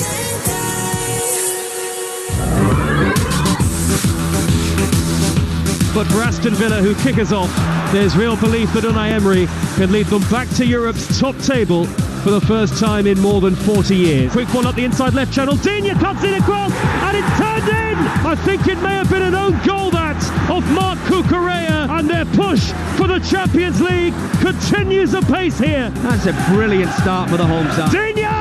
Right-footed into the side netting, but Chelsea are being cut to shreds. And now Chelsea are breaking through at the other end. Jackson is clear here, and he's poked it into the top corner. Well, I have to say, if it stands, it's an outstanding finish. Offside against Jackson, and it's still 1-0 to Aston Villa. Cucurella brings it down, digs it in, headed off the post by Jackson this time. 6 yards out. That has to find the back of the net. I would say a very good response from Chelsea to going a goal behind here. Right about Aston Villa, look, brilliant start to the game. They've not had a lot of possession in the game. Cleared away only as far as Diaby. It'll drop down to Cash again. Now Rodgers on the edge of the penalty area. Right-footed low shot, and he's picked up the bottom corner. Morgan Rodgers, the youngsters at it again. Aston Villa 2, Chelsea 0. This is Game Night on Talksport, the only place on national radio you can hear commentary of Aston Villa Chelsea in the Premier League. I'm Faye Carruthers. Second half kicking off shortly with Aston Villa leading Chelsea by 2-0. As it stands, Villa will be 9 points clear of Tottenham and looking comfortable to qualify for next season's Champions League. Now, before we round up some of the rest of the day's action, let's get the latest from Betfair, the official betting partner of Talksport's Premier League coverage. Game day on Talksport with Betfair. Get a completely free ACCA or bet builder on football this weekend. Opt-in and previous deposit required. Max free bet varies from £1 to £10 per customer. Minimum odds of 1.5 on minimum one leg. T's and C's apply. 18 plus. BeGambleAware.org. How are we looking, Sam Rosbottom? Any chance of Chelsea getting back in this one? Well, as things stand, if they are to get back into this one, they're currently 20-1 to turn this around and get all 3 points. The draw is as big as 7-1. Unsurprisingly, Aston Villa being 2-0 up, they're as short as 17-2 to see this one out and take the win. If Chelsea are to get back into this one, Faye, then they're going to have to look to their key men and look no further than Cole Palmer over on the Betfair Sportsbook, with odds boosted him to score or assist in the second half. That's now 2-1. We could do with Chelsea, though, doing something in the second half, because, of course, we've got both teams to score in our charity treble, haven't we? We've got a bet builder on this game, raising money for the Bobby Moore Fund. We've gone for a Villa win. That's looking pretty good. Over 2.5 goals and both teams to score. We back that at around 8-5 pre-kick-off. So our £50 charity stake will return £132. And all we need is a Chelsea goal, and 2-1, we'll take that. Yeah, we certainly would. Fingers crossed. Thank you very much, Sam. That was update. All thanks to Betfair 18+. BeGambleAware.org. Game day on Talksport with Betfair. Get a completely free ACCA or Bet Builder on football this weekend. Opt-in and previous deposit required. Max free bet varies from £1 to £10 per customer. Minimum odds of 1.5 on minimum one leg. T's and C's apply. 18+. BeGambleAware.org. Remember, both of these sides are in action across the Talksport network on Thursday night. Chelsea in the Premier League, a huge game against Spurs. Live commentary on Talksport of that one, and on Talksport 2 on Thursday night, Aston Villa take on Olympiacos in the Europa Conference League semi-final first leg here at Villa Park. Next Saturday is the last day of the Championship season, and it has been an absolute thriller, hasn't it? Leicester are back to the Premier League. Huge game on Talksport right now, helping to decide who will join them automatically and who will be in the playoffs. It's currently Hull 1, Ipswich 1. Commentary on Talksport 2 from 8 o'clock as well of Leicester's game against Preston, while on Talksport 2, Ipswich are in action again away at Coventry. That's Tuesday night at 8 on Talksport 2. Here at Villa Park, though, it's currently Aston Villa 2, Chelsea 0. But in case you missed the earlier results in the Premier League, here are the headlines. Liverpool's title challenge surely over now after a 2-2 draw at West Ham. Manager Jurgen Klopp was asked whether his team have been distracted with the talk of his replacement. Oh, players have to ask. I can't see that. I don't know why. I announced my decision early, that the club has time to make the important decision early as well. Now, I'm not sure if it's too early. For me, not. I think it's absolutely fine. If it is the solution, well, I don't know. But time with that is no problem. I don't see that it distracts players. By the way, it happened when Wednesday, Thursday, whatever. So it would be one game. We had more games where we could have done differently, and had nothing to do with that situation. Elsewhere, Erik ten Hag was left frustrated after Manchester United dropped 2 points at home to Burnley in a game he thought they were in complete control of. We are very frustrated by ourselves, of course, in the first place, but also with the referee as well. But first we have to look in the mirror. If you control, I would say dominate the game, long stages in the game, apart from the second part, first half, where Andre had some good saves, but the rest of the game it was always loads of chances, put ourselves in a winning position and then gave it away just before the end. That is very disappointing. No, it's very frustrating.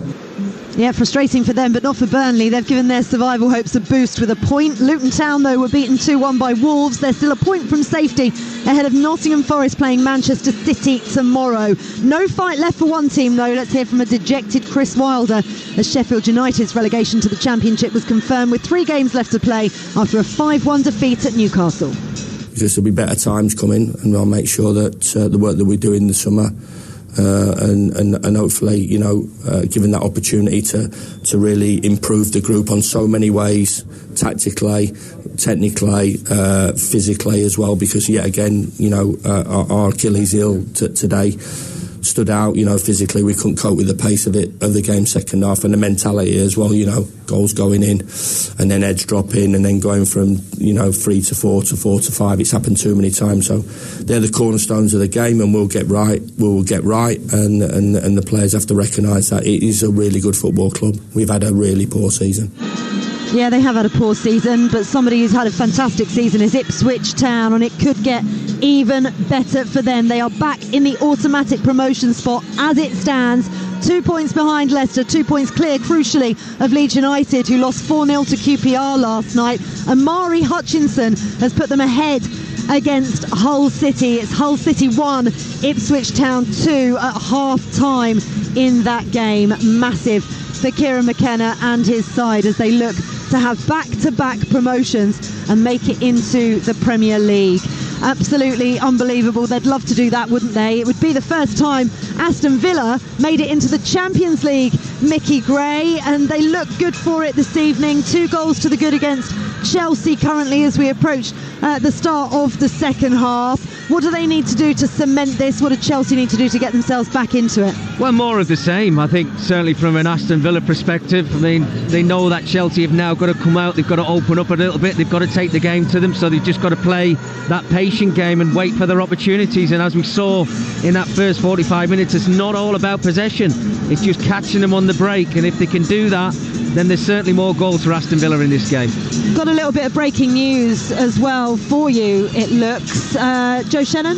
Well, it looks like Aston Villa are going to make a half-time change, and interestingly, it's the goalkeeper who's going to have to come off. Emi Martinez, we understand, about to be replaced by Robin Olsen, who'll make his first Premier League appearance since his late call-up to start the defeat away at Manchester City when Martinez was taken ill in the warm-up. Obviously, we don't know what the problem is for Martinez here this time, but as we understand it, Olsen for Martinez is going to be the half-time switch for Aston Villa. Yeah, he didn't really have a save to make, did he? He had a very quiet first 45. We'll try and find out exactly what's wrong with him. Cole Palmer, Mickey, was very quiet in that first half. Need a little bit of a 45 from him.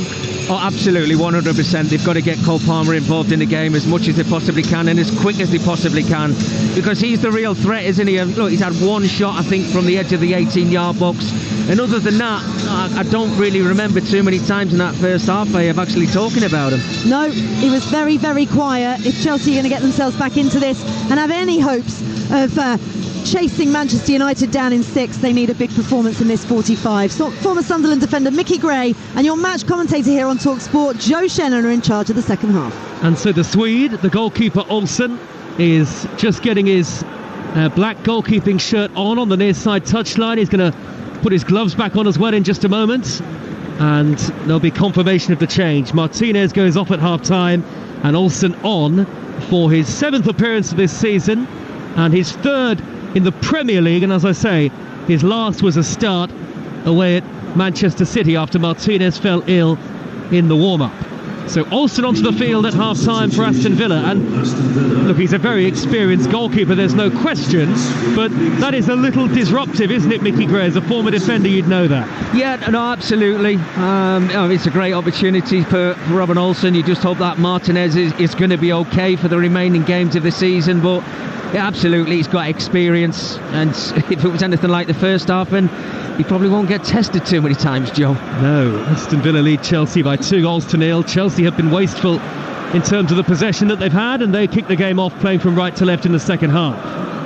Chelsea all in royal blue, no changes for them. Direct running down the right from Madueke. He scampered beyond 4 Aston Villa players. Luca Digne came across, and the decision from the assistant in the end is goal kick, but that was an enterprising run from Madueke, and actually Unai Emery nearly missed that Chelsea opportunity, walking out late from the tunnel just to our left, and now he takes the 30-40 yard walk along the touchline towards the technical area, and he's applauded by Aston Villa fans. We're in the lower tier of the Trinity Road side of the ground, left of centre, so deep inside the half that Chelsea are attacking in the second half, all in royal blue, and Aston Villa in claret and sky blue, white shorts and sky blue socks, playing from left to right towards the Holt end in the second half. I'll give you both sets of 11s and the subs in just a moment, but Chelsea with purpose to begin the second half. Here's Thiago Silva 10 yards into Aston Villa territory. Back it goes to Chalobah, and this pattern of play, everybody inside the Villa half with Chelsea in possession, was repeated throughout the first period. Dinked over the top now towards Nicholas Jackson, the angle tight. Jackson down by the dead ball line, thought about the shot, instead pulls it back to Madueke. Corner of the penalty area, skips beyond Rodgers, deflected cross, and then Cucurella on his weaker side, right-footed, scored an own goal in the first half, and never looked likely. Clumsy right-footed effort to reducing the deficit early on in the second. It's 2-0 to Aston Villa, and here's Mickey Gray. Yeah, a full-back shot, I think we would call that one, Joe, wouldn't we, from Cucurella? But you scored a few. Yeah, no, absolutely. But I think, we call it the swinger because he took his shot with his right foot and, let's be honest, didn't really threaten the goal at all, did it? But it has been a positive start for Chelsea, I have to say. And Unai Emery would have been a little bit disappointed if Chelsea had got that early goal in this second half as he was coming out of that tunnel. Aston Villa looking for a return to Europe. European football's top table for the first time since the early 1980s. Palmer for Chelsea, 2-0 down, infield from the right into a central position, whips in cross, headed away by Cash, diving header from Cash to prevent it from reaching Mykhailo Mudryk, and then Madueke has won it back off a sloppy piece of defending from Rodgers, and then Madueke weaved his way into the penalty area, went down under the challenge. There's a bit of finger wagging from Pau Torres towards Madueke. He wasn't happy that he went to ground so easily. Goal kick in the end is the decision of the referee Craig Pawson. Well, it was very similar in the first half from Madueke. If there was no contact yet again, he has started really bright in this second half, but there's not enough there to give a foul or anything. You can see why Pau Torres is a little bit frustrated with him. Just stay on your feet and show us how good you are with that left foot. Aston Villa heading 9 points clear of Tottenham in the race for fourth spot as it stands. Chelsea on the back pedal.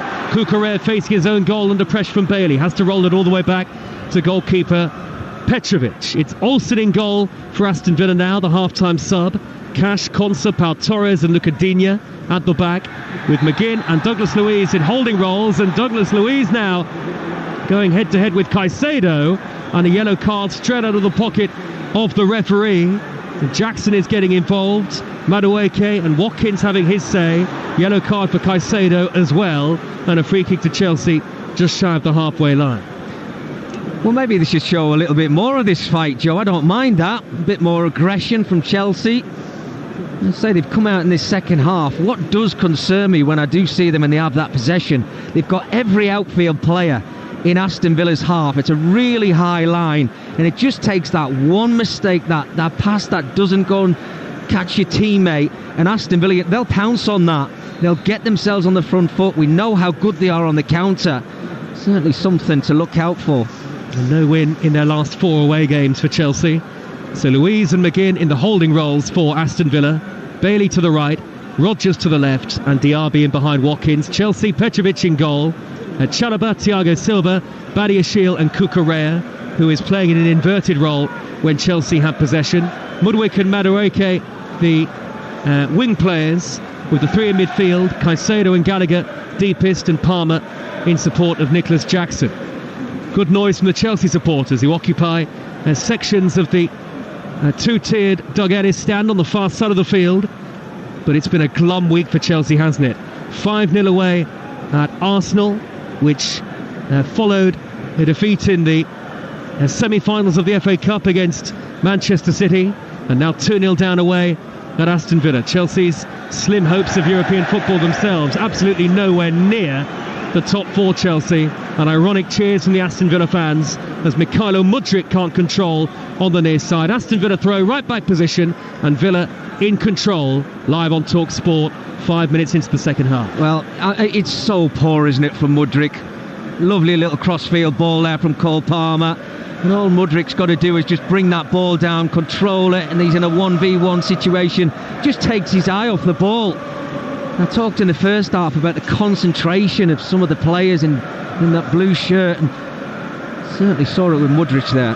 Palmer glides infield from the far side, the right. Floodlights on, very chilly for late April here at Villa Park. About 7 degrees as Konsa brings the ball down on the edge of his own penalty area. Cash will roll it back to goalkeeper Olsen, his first real touch. Olsen clears the ball up towards the midway points of the Villa half, and Bailey, who can't bring it down in front of the much taller, more powerful Badiashile, and Badiashile is tripped by the retreating Diaby, and that's a free kick to Chelsea in a dangerous position. Near side there left, it's dead level with our commentary position, about 7 or 8 yards from the corner of the penalty area. Conor Gallagher stands over it, Thiago Silva, Chalobah, Badiashile, Jackson are all in there. And this is where you do need the quality, which was certainly lacking in that first half. In a similar position, Cole Palmer didn't beat that first man. He came over, whether he takes this free kick or not, the quality has to be there. Will it be Gallagher or will it be Palmer to take the free kick? You feel it would favour the in-swinging right boot of Palmer. He's got a couple of the very youthful Chelsea subs standing right behind him. 52nd minute. No, it'll be left to Palmer. Left-footed, high towards the penalty spot, jumping header away by Pau Torres. Then a miscue slice on the volley from Madueke, and the clearance from Diaby up towards the halfway line. Unai Emery stands with his arms folded. Aston Villa start their Conference League semi-final, the first leg against Olympiacos on Talksport 2 on Thursday night. Chelsea against Tottenham over on Talksport. Make sure you download our app to swipe between both stations as and when you need. We've got football every day of the week next week, Monday to Sunday inclusive. Here's Madueke, great control, and he darts forward down the right. He's one-on-one with Luca Digne. He's into the penalty area, onto that left foot. Madueke just wide, couple of yards wide of the near post as we look at it. Olsen was absolutely statuesque. Had that been on target, it would have been 2-1. Well, I have to say, he's certainly been the bright spot, Madueke, on that right-hand side. He's looked a real live wire. They've got to get him involved in the game. Certainly a lot more in his second half, where he looks really bright. He's taken on his fullback, looks a real threat. I'd probably have to say it's as close as Chelsea have come. Absolutely. They still trail by 2-0. I mean, I suppose Jackson with the header off the post, I mean, that should go in. But certainly since then, that's as good as it's got for Chelsea, who haven't tested either Aston Villa goalkeeper today. Martinez taken off at half-time, with Olsen coming into the side. Chelsea playing from right to left towards that two-tiered north stand. Aston Villa fans on their feet in the lower tier behind the goal. Chelsea again on the ball and trying to get on the attack, but lacking that refinement in their play, that incisiveness in the final third ultimately to conjure up a goal and get themselves back into the game. Still Hull 1, Ipswich 2 in the Championship. A blow to Hull's playoff aspirations. Ipswich heading second above Leeds United. The final day of the Championship season, where there could be so much to play for. Certainly will be in the relegation fight and the playoff picture, and very much potentially in the race for second place as well. Next Saturday on Talksport 2. Madueke bursting into the box for Chelsea. Right hand side, he's down by the dead ball line. He's held up by Douglas Luiz. Pops it back to Jackson. Little layoff to Madueke again. Right in front of the Chelsea fans. Left-footed in swinging cross. Headed away by Pau Torres. Just nudges it clear with his head to Digne, who's flicked it over the head cleverly of Madueke. And then a lovely crossfield pass by Rodgers to the near side. Bailey controls, and here's Matty Cash. Great confidence flowing through this Aston Villa team. You can tell they're a side enjoying themselves, as McGinn with a long pass high up the middle. Well dealt with by Chalobah coming across. And Chelsea have it yet again. All of the play in the half to our left. Jackson again 10 yards shy of the corner of the penalty area. The nerves will begin to fray if Chelsea can get themselves back in it here, as Caicedo rifles one, and it's good handling by Olsen to clutch that into his chest, and a quick throw out to the near side, and Bailey. 55 minutes gone, 2-0 to Aston Villa. Bailey evades the challenge of Cucurella. Cucurella hassling and harrying him, snapping at his heels, forces Bailey to go back into his own territory. Aston Villa keep possession. Well, there's no doubt about it, Chelsea are getting themselves into better positions, which is why they've had a lot of efforts so far in this second half. Just that killer instinct, that's the only thing that's missing from them. If they can get one and get themselves back into this game. Bailey reverse ball over the top is miles over hit up the inside right channel. No way that Diaby could get to that. Petrovic, all in yellow, is easily able to collect outside his box, the Chelsea goalkeeper. Emery frenetic on the near side touchline. 9 major trophies in his managerial career, and he'll have the chance to make it 10 before the end of the season if Aston Villa can reach the Europa Conference League final. Forward by Thiago Silva into the centre circle, and Jackson, who peels away from John McGinn. Jackson's central position is beyond Douglas Luiz. It's a good run. Pokes it wide to Madueke. Madueke gets to the dead ball line, flicks in the cross, right-footed, high to the back post, over hits. Ultimately, it'll be gathered by Bailey deep inside his own half the field, helping out defensively, and he's managed to cut the ball into the feet of McGinn brilliantly there, Bailey. Almost a reverse pass out of defence, and Aston Villa keep very calm and composed on the ball. McGinn peels off Caicedo, rolls it to the left, and Digne. Where's Madueke? He's not really tracking back with any great gusto. Digne's ball in field. It's reached Morgan Rogers. His touch is heavy, and Chalobah's there to intercept for Chelsea, who can now look to break upfield themselves, though it's a little leaden-footed from Caicedo. Centre circle, floats it long eventually towards Jackson. Covering is Esri Konsa. Aston Villa lead 2-0. They've got possession back.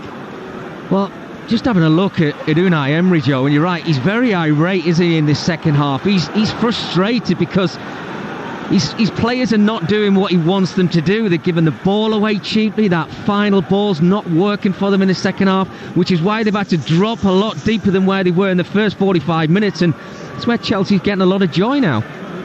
Sheffield United relegated from the Premier League today. Defeat for Luton at Wolves keeps them in the bottom three. Forest home to Manchester City tomorrow, and that game in the North London derby we'll keep you up to date with on the Sunday session on Talksport. Elsewhere today, Everton beat Brentford. Both clubs are now safe from relegation. West Ham 2, Liverpool 2. Liverpool stay third. Fulham 1, Palace 1. And Manchester United 1, Burnley 1. Burnley 19th, but a useful point for them in the relegation battle. Hull 2, Ipswich 2. In the Championship, Liam Delap. So Hull have come from behind again. And Ipswich drop out of the top two summarily as a result. Live on Talksport 2 right now. Cole Palmer for Chelsea, corner of the area, infield onto his left foot. The shot is blocked by Luca Digne. They've dealt with the threat of Palmer very effectively in the game, Aston Villa, but there must be some concern. The amount of possession that Chelsea are having, the half openings they're creating, we haven't even reached the hour mark yet. Yeah, and it's strange, isn't it, because it's got a feel of Aston Villa are hanging on, but Chelsea are not asking enough questions in the final third. They've got to get, as they are right now, Madueke on the ball on that right-hand side. Chance for Chalobah with the white boots on. Lays it square towards Palmer. Takes a deflection off Pau Torres. And it rolls behind for a corner to Chelsea. In front of the away fans on the far side of the field. And that allows Chelsea to send plenty forward in royal blue. I make that the first corner of the game. First corner for either team, would you believe it? 59 minutes in. Palmer will take it. It'll be a left-footed in-swinger. One arm up into the air. Here it comes, the delivery. Swinging high towards the edge of the six-yard box. Thiago Silva's header at the near post and blocked by the chest of Cash, who diverts it behind for a second corner to Chelsea in quick succession. Yeah, I mean, it's a great run, isn't it, from Thiago Silva. He's unmarked, just to the edge of the 6-yard area. It's a tight angle, I have to say. Matty Cash, I don't know whether he got a shout there from Robin Olsen just to leave that one, because it would have been a simple save for the keeper. But the fullback's done the right thing. He's reacted and just cleared his lines. Again, Holt Enders in the sky echoes around Villa Park. There is a slight nervousness among the home supporters, even though Aston Villa lead by 2-0. Chelsea certainly territorially threatening again in the second half. Gallagher, the captain, to take this corner right in front of us. Right-footed in-swinger this time. High to the far post. Goalkeeper Olsen takes it well. Was he fouled by Chalobah? He was. Free kick given to Olsen and Aston Villa. I think he had the ball in between his two hands there, the goalkeeper, and he was barged into. Well, they might have a problem here, Joe, if he doesn't get himself back to his feet. I think he's going to be okay, Robin Olsen. Well, he took a big thump in the side there. You can see he's holding on to it. I mean, he has got himself back to his feet, and we hope he's going to be okay. But because they've made that substitution, I don't think they've got another spare goalkeeper on the bench, have they? I know Chelsea have got two, but Villa certainly only had the one. That's a good point, Mickey. The remaining Villa subs: Longley, Irobanan, Chambers, Duran, Diego Carlos, Kellyman and Kessler Hayden. No second substitute goalkeeper. Miscue by Chalobah in the right back position, but he gets in front of Ollie Watkins. Shows good pace there, Chalobah, to poke it back to Petrovic. Watkins has had a couple of sights of goal, but from tight angles, side netting, and the goalkeeper's made one good stop for Chelsea. Now a foul by Cash on Jackson, right in front of the Chelsea dugout. Mauricio Pochettino and Jesus Perez, arms up into the air. Perez, the assistant to Pochettino. Now Palmer crosses halfway, right of centre for Chelsea. Quick ball to the feet of Madueke. Tripped surely by Pau Torres, right in front of the referee. Obvious free kick to Chelsea.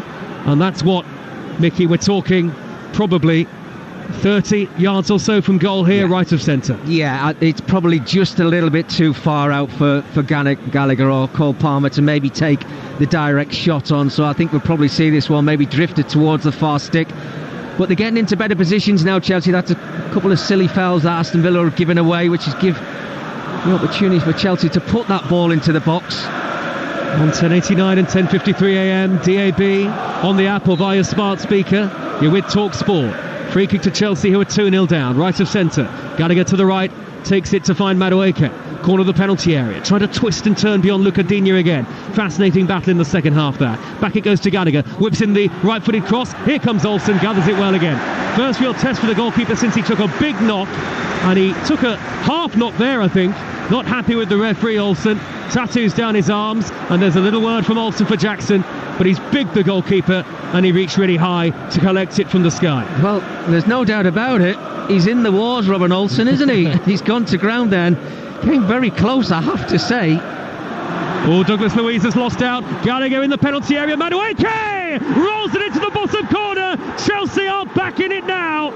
Gallagher went down. I think he was appealing for a penalty kick, but it ran nicely for Noni Madueke, who has been the danger man in the second half. Pinpoint snapshot, low left-footed into the bottom corner, away from the dive of Olsen, and Aston Villa are punished for being passive in the second half, and Chelsea have got a foothold here. Aston Villa 2, Chelsea 1. Well, we've got a game on our hands now. We talked about Aston Villa in this second 45 minutes and the lack of concentration, giving the ball away, really sloppy in their own half. Can't do that with the quality that Chelsea have got. We talked about being clinical. Their best player, in my eyes, in Madueke. It falls to him perfectly in that 18-yard box, and it's a lovely finish. First goal since scoring away from home at Sheffield United for Madueke, and Chelsea deservedly back in it. And here's Madueke again. He's racing up the middle here. Can he get the shot in? Oh, surely fouled by Rodgers, and the referee does give the free kick right on the edge of the area. That'll be a yellow card for Morgan Rodgers. Madueke was right in shooting range there. The ball is sticking to his feet like glue at the moment, Madueke. Such deft, nimble footwork to dart up the middle, tripped right on the edge of the D. Chelsea free kick within shooting range, and Aston Villa, they've got to be very careful here. Well, it just feels like the game's slipping away from Aston Villa at the moment. They're given the opportunity to Chelsea to break through the lines, and Madueke, full of confidence. It's the right decision. It is a foul. It's silly from Rodgers. And we talked about the free kick a moment ago, Joe, which was a little bit too far out for that direct shot. Well, this one is on the D at the edge of the 18-yard box, and you can see players stood around the ball, their eyes have been lit up. It's a slither to the left of centre of the edge of the D, but I'm sure Palmer will fancy it nonetheless. And it's the Chelsea fans frenetically waving their arms up into the air, chanting the name of their club in jubilation. 2-1 to Aston Villa, but really a great sense of jeopardy in the game now. Aston Villa, remember, want to keep winning to pull further clear of Tottenham in the race for the top four. Tottenham will have 3 games in hand on Villa by the end of tonight, albeit Tottenham do have some tough fixtures between now and the end of the season. Free kick here to Chelsea, very much within shooting range. Will it be Gallagher? Will it be Palmer? Referee Craig Pawson blows his whistle. Here comes Palmer, left-footed, low and wide. He tried to drill it towards the far post, other side where the wall was, and it streaks wide of goal and harmlessly behind for a goal kick. Aston Villa have got to pick it up though, Mickey Gray. They have, and listen to that crowd urging them on. They want to get an extra 10 or 15% out of their players. But what a let-off that is. I mean, Cole Palmer, he's not really got his shooting boots on, I have to say, in this game. He's just pulled that one real. I mean, he should be hitting the target, or, you know, the walls in front of him. Just try and blasted it through him.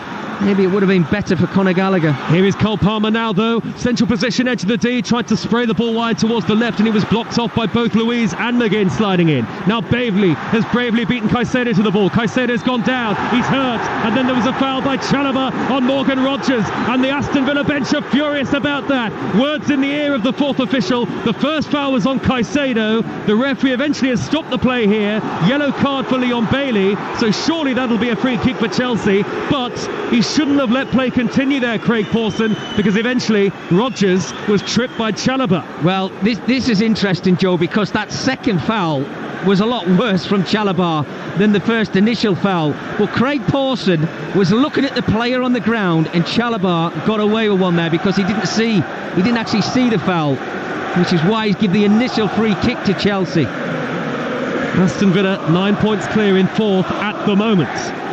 Midway through the second half on Talksport, where every game matters, particularly between now and the end of the season. So much jeopardy to come. Palmer standing over the free kick. He'll take it left-footed, dinked high into the penalty area, headed away by Pau Torres, drops down to Chalobah. The ball ricochets off his head by the clearance of Luca Digne. They've both gone down here, and the referee stopped the game. The ball is in the hands of the Villa goalkeeper. Also, I have to admit, Mickey, I didn't actually see what happened to Luca Digne there. Was it a ricochet off his head as well? Well, they've come together. The ball's actually ricocheted off Chalobah's head. I mean, he's got himself back to his feet here, but I think there was just contact with the end of his toe as they're both going for the ball. Yeah, just an unfortunate matter, really.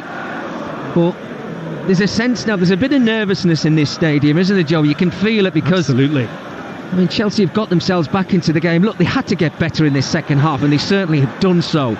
But Aston Villa are really surprising me. Look, and not a lot of possession in that first half, but they're really struggling to get out of their own half in this second 45 minutes. We'll get the physios on now.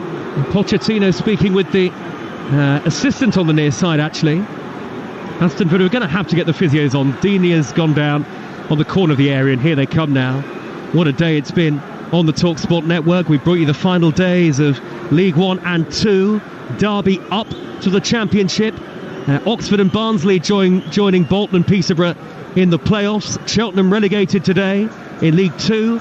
Sutton have fallen out of the Football League. Colchester have survived. And Doncaster, Crewe and Crawley joining MK Dons in the playoff positions. The Championship final day, as I say, will be live with us next Saturday lunchtime. And there's a relegation battle involving Birmingham, Plymouth, Sheffield Wednesday and Blackburn. Huddersfield effectively down because of their inferior goal difference. The playoff fight will go to the last day, and potentially the race for automatic promotion too. At the moment, Hull 2, Ipswich 2, so it's Leicester promoted top of the Championship, Leeds still second and Ipswich behind them on goal difference. We've got live football Monday to Sunday next week on the network. The Championship, as I say, the Premier League, with Luton against Everton kick-starting the weekend on Friday night. We've got Champions League, Aston Villa in the Conference League, Chelsea-Tottenham on Thursday. It is all happening as Ipswich retake the lead at Hull. A second for Amari Hutchinson. 3-2. They never do it the easy way, Ipswich. And just as I speak, they're back into second. Unbelievable. Now then, after all of that delay, Aston Villa restart the game. Luca Digne is waiting to come back on. They're temporarily down to 10. Digne back on the field. Aston Villa 2, Chelsea 1. What do we got coming up in the last 21 minutes, Mickey Gray, as Chelsea win a free kick in the right back position? Yeah, well, I mean, obviously a bit more brighter from Aston Villa. What really surprised me when Luca Digne was on the ground, normally you'd get the manager, if things aren't going well for you, just to pull a couple of his players across to him, just to say, look, this is what I need from you. We're giving the ball away too sloppily in this second half. We've got to try and get our forward players involved in the game a lot more, because they're just giving all of the impetus to Chelsea at the moment, and they're enjoying themselves, and they can sense an equaliser. There's no question of that. Chelsea have been the dominant team in the second half in particular, without any question at all. And I think they've looked more dangerous overall, Mickey. And they've got 20 minutes plus added time to find an equaliser here that would potentially hurt Aston Villa's Champions League hopes. They are the favourites to beat Spurs to it, but you never know. Here's Gallagher, centre position, midway inside the Aston Villa half. He controlled it on his chest. Gallagher drives towards the corner of the penalty area. To his right is Madueke. Back to Gallagher on the dead ball line. He's faced up by Pau Torres, who forces him away from goal. Now Madueke finds Gallagher again, 5 yards from the corner of the box. Madueke, the goal scorer, takes up possession once more, feeds Chalobah 10 yards further back, and now Badiashile. No need for Chelsea to really defend in this second half up to this point. The centre halves are acting as almost holding midfield players again. Everybody bar Petrovic in the Aston Villa half at the moment. Yeah, and I think we're going to see a couple of changes as well, Joe. It's certainly that time in the game, isn't it? Caicedo looks as if he's really struggling in that centre circle at the moment, limping around as well, and I just see a few Aston Villa players are just being waved back into the technical area. They need a bit of a spark, Villa, I have to say. It's been really scrappy from them in this second half. So Caicedo may yet leave the field, but it's Villa who seem to have a bit of activity going on the near side touchline at the moment. The ball is back with Thiago Silva. Now Mudryk, the 10, wearing number 10. Infield from the near side, the left, into a central position. Sets up Conor Gallagher, controlled it one on the stretch. Back out wide towards Mudryk, who spins and turns away from Leon Bailey. Darts infield onto his right side. Reverse ball to Cucurella, who's pulled it back. Heavy touch by Morgan Rogers, got to be careful. Caicedo slides in to win it back, firm but fair. Caicedo into the area, pokes it on to Noni Madueke. The angle is tight. Saved by Alston, who beat it away with his right hand. Pushed the ball clear.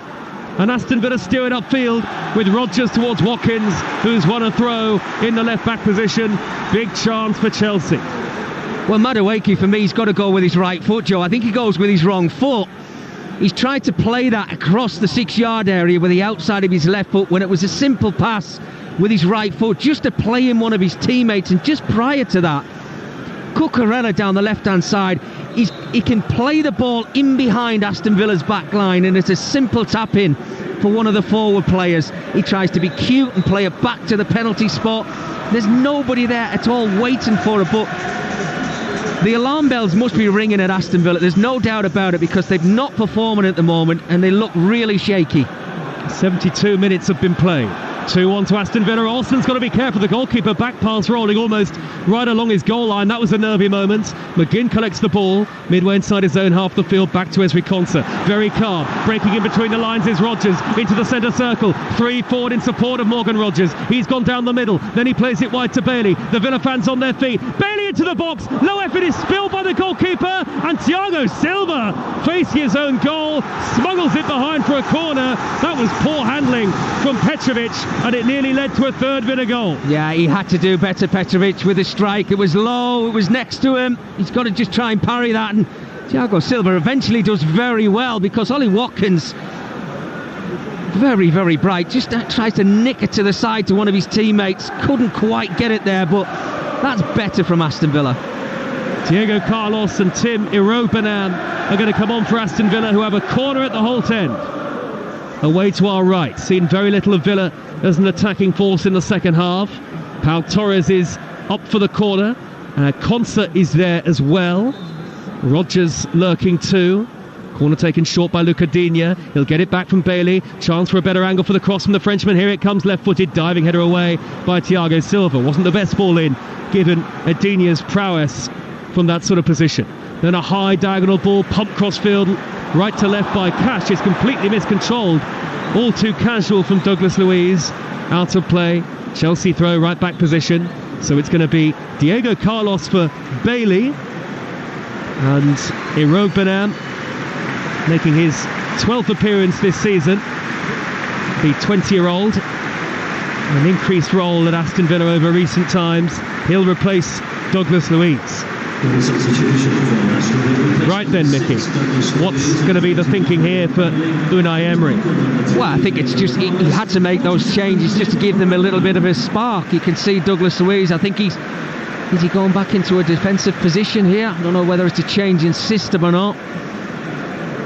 But here we have Benin coming on as well. I think he'll go into that midfield area just to give them a little bit more legs. Douglas Luiz, one of the players who's just come off. I mean, that diagonal pass maybe summed it up for him, Joe. He's got nobody around him. The ball just drifts underneath his foot. You can see they look a little bit leggy, don't they? Well, it's not unusual for Matty Cash to push forward almost into a right wing position, which he has done here. Konsa certainly to the right of the three. Right back, I think, now, Konsa. And Irobanan into the middle where Douglas Luiz was. Big defender Diego Carlos at the back. Chelsea in possession. 15 minutes plus added time to go. Chelsea heading for a 12th defeat of the league season. Aston Villa heading for a 21st victory. That would equal their most in a Premier League campaign.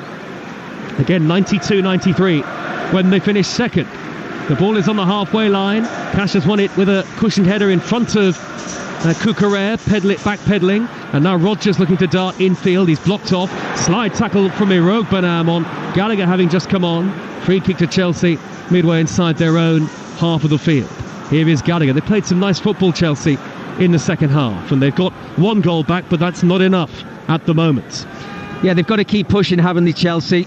Got to wait for their opportunities, patient at times, but when they do get into that final third, that's when they've got to spring into life, and no doubt about it, certainly give them a bit of confidence, that goal to get themselves back into the game. But you're searching for that second one. Who's got the quality to do it? Cucurella left of centre, 5 yards to the edge of the box. He's played it wide to Mudryk. Mudryk infield, dinks the cross in right-footed, headed away. It'll drop down to Madueke, scramble clear by Diego Carlos, not very far. McGinn backpedaling, has to scoop it clear. He's ended up on his backside, and Chelsea have won it back. Mudryk is 20 yards from goal. Sliding in is McGinn with a firm but robust and fair challenge. Badiashile likewise to win it back off Matty Cash. Left wing position for Chelsea, who are 2-1 down. Cucurella collects the ball. He's run along the edge of the 18-yard line, tees up Palmer! Palmer curls it just wide. And I don't think Olsen got a particularly good look at that, the Aston Villa goalkeeper, and had that been on target, it could well have been 2-2. Well, there's no doubt Cole Palmer's certainly getting closer towards the goal now, Joe, isn't he? I mean, it's good play from Chelsea to win the ball high up. Opportunity to get that ball into the box, and you can see the Villa players, they've really struggled, I have to say, Joe, in this second half. I think you can count on one hand how many times they've actually got out their own half. They've been really poor. They have dropped the fewest points from winning positions in the Premier League this season, Aston Villa. Only 5. Chelsea threatening to increase that tally, as McGinn has to let the ball run across his body. Body checked by Gallagher. Free kick given by the referee, and Maurizio Pochettino turns away, arms outstretched in frustration at that decision. Well, Robin Olsen's a very lucky man, the goalkeeper, because he was panicking a little bit on a couple of occasions. He's let the ball run across his goal at times, but he's tried to play the ball out from the back, and I don't actually think he was looking for John McGinn. And he got away one with again another cheap foul, but just got to be patient a little bit over the next few minutes, Aston Villa. Grow into the game a little bit more. It's Aston Villa 2, Chelsea 1 on Talksport with Now. Don't forget that with Now you can stream all the Sky Sports action, like Tottenham against Arsenal, Forest against Man City tomorrow. Contract free with a Now membership. Search Now Sports. The ball is on the halfway line again. Chelsea have possession now. Thiago Silva, he's played it square to his right, and Chalobah. And Chalobah feeds Palmer. Palmer dropping out to the right wing position in front of the Chelsea fans. We're trying to urge him forward. And Chelsea have still got slim hopes of some sort of European football, but they're rapidly running out of games. A win would have taken them 8th tonight, starting the evening 7 points off 6th position. We have a couple of games in hand on West Ham, but time is against Chelsea in the season now. Chelsea and Pochettino. Here is Jackson dropping deep. Up to the midway point of the Aston Villa half. He gets to a turn ball from Madueke, burst into the box, but his touch was heavy. That allowed Pau Torres to come across on the cover and knock it out of play for a throw. Yeah, it was just a little bit too far in front of him, wasn't it? For Nicholas Jackson there. Good little move again. A little give and go, showed his pace. Dinked forward by Badiashile, way too much on that. Ball floated. It is curving, arcing from left to right, and Luca Digne's had to keep it in by the corner flag, and he plays it forward 10 yards or so to Rodgers, whose goal is going to be the winner at the moment. Rodgers is into his own box under great pressure from Palmer, who I thought showed good tenacity to win it back. But the referee thought it was a foul again, Mickey. Well, just look at the reaction from Cole Palmer. I think he's really frustrated. He was very clever. He stayed on his feet. Rodgers didn't really know where to go with the ball. Looked as if he started to panic. Very, very soft free kick. One of the problems for Maurizio Pochettino at the moment is that he's not really got much to bring off the bench. Those 5 teenagers among the Chelsea subs tonight. Then you've got Disasi and Cassidy and Gilchrist. Here is Jackson racing up the middle. He's away from Irogbenam. He's reached the edge of the area. He slips there, Jackson, under the challenge of Irogbenam. No foul given by the referee, and I think rightly so that time. Now McGinn has stopped it high up the middle. Headed away by Thiago Silva. Watkins hasn't had a sniff in the second half. It's Villa 2, Chelsea 1. 10 minutes to go on Talksport. with Enterprise Rent-A-Car. Whatever the mission, home or away, Enterprise helps over 120,000 people every day. Madueke with those silky feet, infield to the edge of the penalty area, and Conor Gallagher, left-footed corner! Conor Gallagher with a magnificent goal to draw Chelsea level. The captain has struck left-footed into the top corner. Villa didn't close him down, and Gallagher made them pay. And how? Aston Villa 2, Chelsea 2. Chelsea deserve it. Oh my goodness. What an absolutely super strike from Conor Gallagher. It came out of nowhere, but what you have to say is Aston Villa have tried to soak up as much pressure as they possibly could in this second half, and it's just been an onslaught from Chelsea. They've been knocking on the door, they've got themselves back into the game, but that's a super strike to get themselves back on level terms. Absolutely fantastic. Villa have been too passive and Chelsea are level. You have to credit Chelsea for the character to come back against a side who, as I say, when they take the lead, usually get the job done. But now Chelsea want to win it. So Aston Villa would be 7 points clear of Tottenham in the race for fourth, but Tottenham would have 3 games in hand, and it just opens the door a bit for Spurs, a result like this. Now Chelsea play Tottenham on Thursday, live on Talksport. Cash has won it back for Villa, barged over by Mudryk, had to be a foul. Yellow card for Mudryk, right in front of the Chelsea dugout. That Villa, as a swirling wind blows through Villa Park, are going to get John Duran on. Yeah, well, they need that change, Joe, because it's not happening for Aston Villa. You felt like that goal was coming for Chelsea. You know, they've knocked on the door on a couple of occasions. They get themselves into much better positions down the flanks. But when that ball fell to Conor Gallagher, he wasn't pressed enough. He had so much time, looked on his weaker left foot, and he thought, why not? I'm going to take the shot on, and it's curled past Robin Olsen in that Aston Villa goal. I mean, he's came for a couple of crosses, Olsen, but other than that, you know, he's not really had to do a lot other than pick the ball out the back of the net on 2 occasions. So it's Duran for Diaby. The sub is subbed, and here comes big John Duran, who is a considerable presence and can be an effective finisher as well, and he's gone up front alongside Watkins here. 6 goals for the season for Duran. 2-2 at Villa Park on Talksport. The Chelsea comeback has been coming. 2 in the second half for them, and they're level with 7 minutes to go plus added time here. And at the moment Chelsea look favourites to go on and win the game. Aston Villa have won a throw, heavy touch by Badiashile. It's deep inside the Chelsea half, and it'll be left to Cash. He's going to hurl this in long. The signal's been sent to Pau Torres to come forward here. There's a lot of area ability in this Aston Villa team. Pau Torres has got in front of the goalkeeper now. Watkins and Diego Carlos is there as well. Rodgers at the back post, and Duran on the edge of the area makes a late darting run to the near side in towards Diego Carlos, headed away, comes out to Contra on the hard volley. Screamer about 3-4 yards over the top. Well, that's what you want to see more from Aston Villa, getting themselves into better areas, albeit Contra coming up from the back. But the forward players have hardly touched the ball in this second half, and it's all Chelsea. And you're right, Joe, they look like the side who are going to go on and win this football match.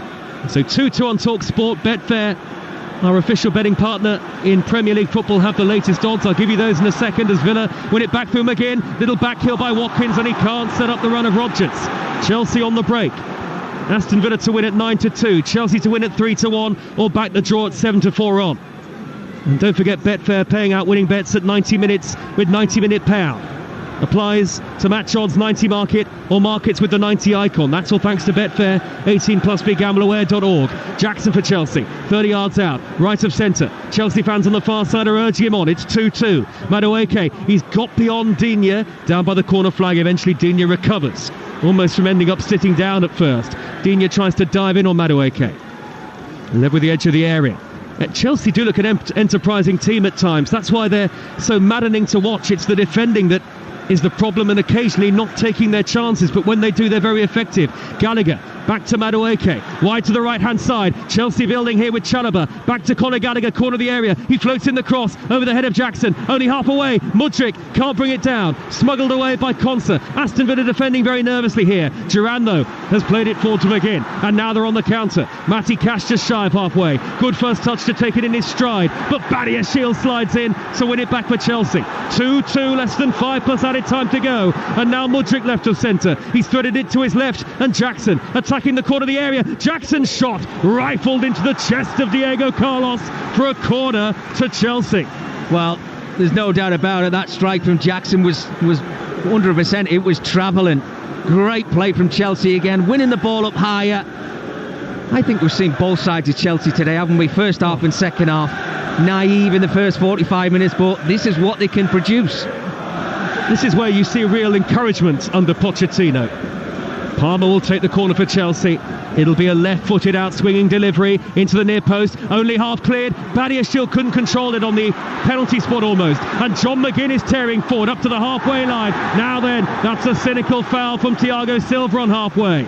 And a yellow card for Thiago Silva. Knew that he was beaten for pace from McGinn. And he just stuck out a leg and brought him down to the halfway line. 2-2. Clever free kick to give away, wasn't it, from Thiago Silva, albeit John McGinn had a lot of work to do. Started to run into that opposition's half, but he had no backup. Thiago Silva just give his teammates a little bit of a breather, to be honest with you, but I think Unai Emery, he's got to try and pass a little bit of information on to his players. I mean, he keeps asking them to relax and calm themselves down. I think the opposite. I think they've got to get themselves at it more. Here is Konsa spraying the ball wide to the near side, and Watkins. Watkins came square for it. Konsa back to the halfway line in the end, and Diego Carlos. Square ball to Pau Torres in the 87th minute here. Chelsea have come from 2-0 down, and it's 2-2. Luca Digne evolved into a really exciting game, hasn't it, Mickey, in the end? Yeah, absolutely, yeah. I mean, they've certainly come to the party in the second half. Chelsea, no doubt about it. Whatever Pochettino said to his players in that half-time dressing room, it certainly had an impact. Villa left to right towards the Holt end. The claret and blue. Back it goes to Konsa, and now McGinn, he's just inside the Chelsea half. He's turned. Conor Gallagher, he's escaped the attentions of Gallagher. Wide right is Cash. Cash is low ball in. What a chance for Watkins. Right footed over the top. He had the game on his right foot, and it's high into the Holt end. Yeah, it feels like it's been that kind of evening, hasn't it, for Ollie Watkins? He's waited for the perfect opportunity, and it's not really worked out for him. Great play, great build-up play from Villa down that right-hand side. Good from John McGinn. Lovely little ball in from Matty Cash. Well, the confidence that Ollie Watkins has got, I have to say, I expected more. That's a good opportunity for the forward. And Thiago Silva's down inside the 6-yard box, so here come the Chelsea physios now onto the field just to check on Thiago Silva. We'll have quite a bit of added time, you would think. Still 3-2 to Ipswich away at Hull in the Championship, so Ipswich are heading second above Leeds United. They'd be 2 points clear of Leeds, and they'd have a game in hand on Leeds United as well. So with that in mind, if it stayed like this, Ipswich, by my maths, could potentially open up a 5-point advantage over Leeds. Although, forget all of that. Hull 3, Ipswich 3. Noah Ohio has scored for Hull. They've come from a goal down 3 times. It's 3-3, and just like that in the Championship, Ipswich slipped back third. My goodness. It's just incredible. That Championship, Joe, this season has been bonkers. If it's not every single season, let's be honest with you, but try and pick who's going to finish in those top 2 spots along with Leicester. It's crazy. Yes, don't make your pick yet. Maybe not until the final kick of the season. Chelsea are going to bring on Cesare Casadei and Disasi in just a moment. Now then, Casadei for Mudryk, and well, you would think here Disasi for Thiago Silva, surely. Mudryk on a yellow card as Casadei, wearing the gloves, takes the field. Very chilly late in the game now, as here comes that electronic board, and yet Thiago Silva's evening ends maybe a little earlier than was planned. He is on a yellow card as well, and Disasi takes the field for what will be the added time to come, because we've only got 10 seconds of normal time to go here, Mickey. Well, it's now or never, isn't it, for Chelsea? They either just play out this game and go home with nothing. Well, obviously a draw, but they want all 3 points if they possibly can. And it's a real shock, isn't it, when you see what Aston Villa produced in that first 45 minutes from what we've seen so far. And look, the crowd have tried to egg them on a little bit just to get them going a little bit, but for some strange reason it's just not happening for them. 7 added minutes here at Villa Park. Aston Villa 2, Chelsea 2. It would be drop points for Aston Villa ultimately in the race for the Champions League. Chelsea really need wins at this stage of the season, but it would be a creditable comeback for them if it stays like this. About 40 seconds through the 7 added as the ball is rolled back to the feet of the goalkeeper Petrovic. Petrovic now out to the left-hand side, Badiashile, left-back position. Ball up the near side channel. Cassidy, first touch, he's off to it very quickly. Tripped by Diego Carlos. Free kick to Chelsea. Well won by the young Italian. And Chelsea, well, they thought they were going to take it quickly there. Jackson wanted it early, but they're going to wait and send Badiashile, Chalobah and Disasi all forward. Yeah, well, all the big hitters have gone up there, haven't they? And this is a real opportunity from that wide position yet again. Cole Palmer seems to be the man who takes them over on this left-hand side. I just wonder, Joe, whether this is maybe even better for Conor Gallagher, just to whip it towards that goal, because, let's be honest with you, Robin Olsen's not really looked too confident when the ball's gone into that 6-yard box. Taken short by Palmer to Gallagher, caught in the penalty area. Palmer on the overlap. Gallagher goes for goal himself, blocked by Matty Cash, headed away by Duran. There was a crowd of claret and blue shirts in front of Gallagher there. It's nudged back out wide to Palmer by Caicedo. Palmer takes on Irobanam, who does well to win it off him, and then he wins a free kick, tugged back by Cucurella with the curly hair, and a free kick to Aston Villa, nearly 2 through the 7 added at the end of the game. It's Aston Villa 2, Chelsea 2. Good defending from Irobanam there. Absolutely fantastic in a 1v1 situation. Cole Palmer just tried to flick it round the outside of him, but stayed in his feet. Really, really good 1v1 defending. Chelsea won here in the 4th round of the FA Cup earlier this season. Might they yet grab a very late winner? There are gaps appearing in the stands in the home sections now, as Aston Villa fans head out into the evening. Floated upfield by Chalobah, up the inside right channel to Jackson. Right-hand edge of the Aston Villa penalty area. Digne comes across, it's a Chelsea throw. It has been all Chelsea the whole of the second half, really, from the off. Yeah, from where they've been excellent. Where we've been doing the commentary from, Joe, I've not really looked too much to my right-hand side, I have to be completely honest with you, and you're right, it's just been all Chelsea. Palmer, 30 yards out, looking to scamper forward, then he checks back towards the right away from Watkins, feeds Madueke. Madueke led with the edge of the penalty area, he darts in field again, he looks dangerous, he's threaded it through to Nicholas Jackson, who can't reach it. It's going to trickle behind and away for a goal kick. 4 added minutes to go, and the scores remain level, 2 apiece. Well, Nicholas Jack just slipped at the wrong time as that ball was played through to him there, trying to run in towards that 6-yard area. Well, how easy has it been for Chelsea in that final third, just to play those through balls, and all that running that Aston Villa were doing in the first half. It's as if they've just switched off. Well, I think one of the positives for Villa is that Tottenham have to make up the ground. 3. Now given away by Diego Carlos, straight to Cole Palmer, he's away from 1, he's away from 2, Palmer sees it, saved by Olsen and Diego Carlos got in a mess, but I tell you what, he redeemed himself, the goalkeeper there. Palmer skipped beyond the 2 defenders, should have finished it off by his high standards, denied the chance to win the game by the leg of Olsen. Corner. Well, I've got to say, I mean, it's so sloppy from Aston Villa initially, but it's brilliant from Cole Palmer. His feet are fantastic, and my goodness, I think we're all sat here just waiting for that ball to roll into the back of the net, but what a super save to keep this game level. 4 added minutes have been played, 3 remain. Corner to Chelsea, north end of Villa Park. It's Cole Palmer to deliver, left-footed, and up goes Cassidy, only half cleared. Badiashile at the back post. Can he wriggle it away from Diego Carlos? He's hooked it back in. Disasi has scored the winner for Chelsea. Axel Disasi in the 95th minute, and the Chelsea comeback is complete.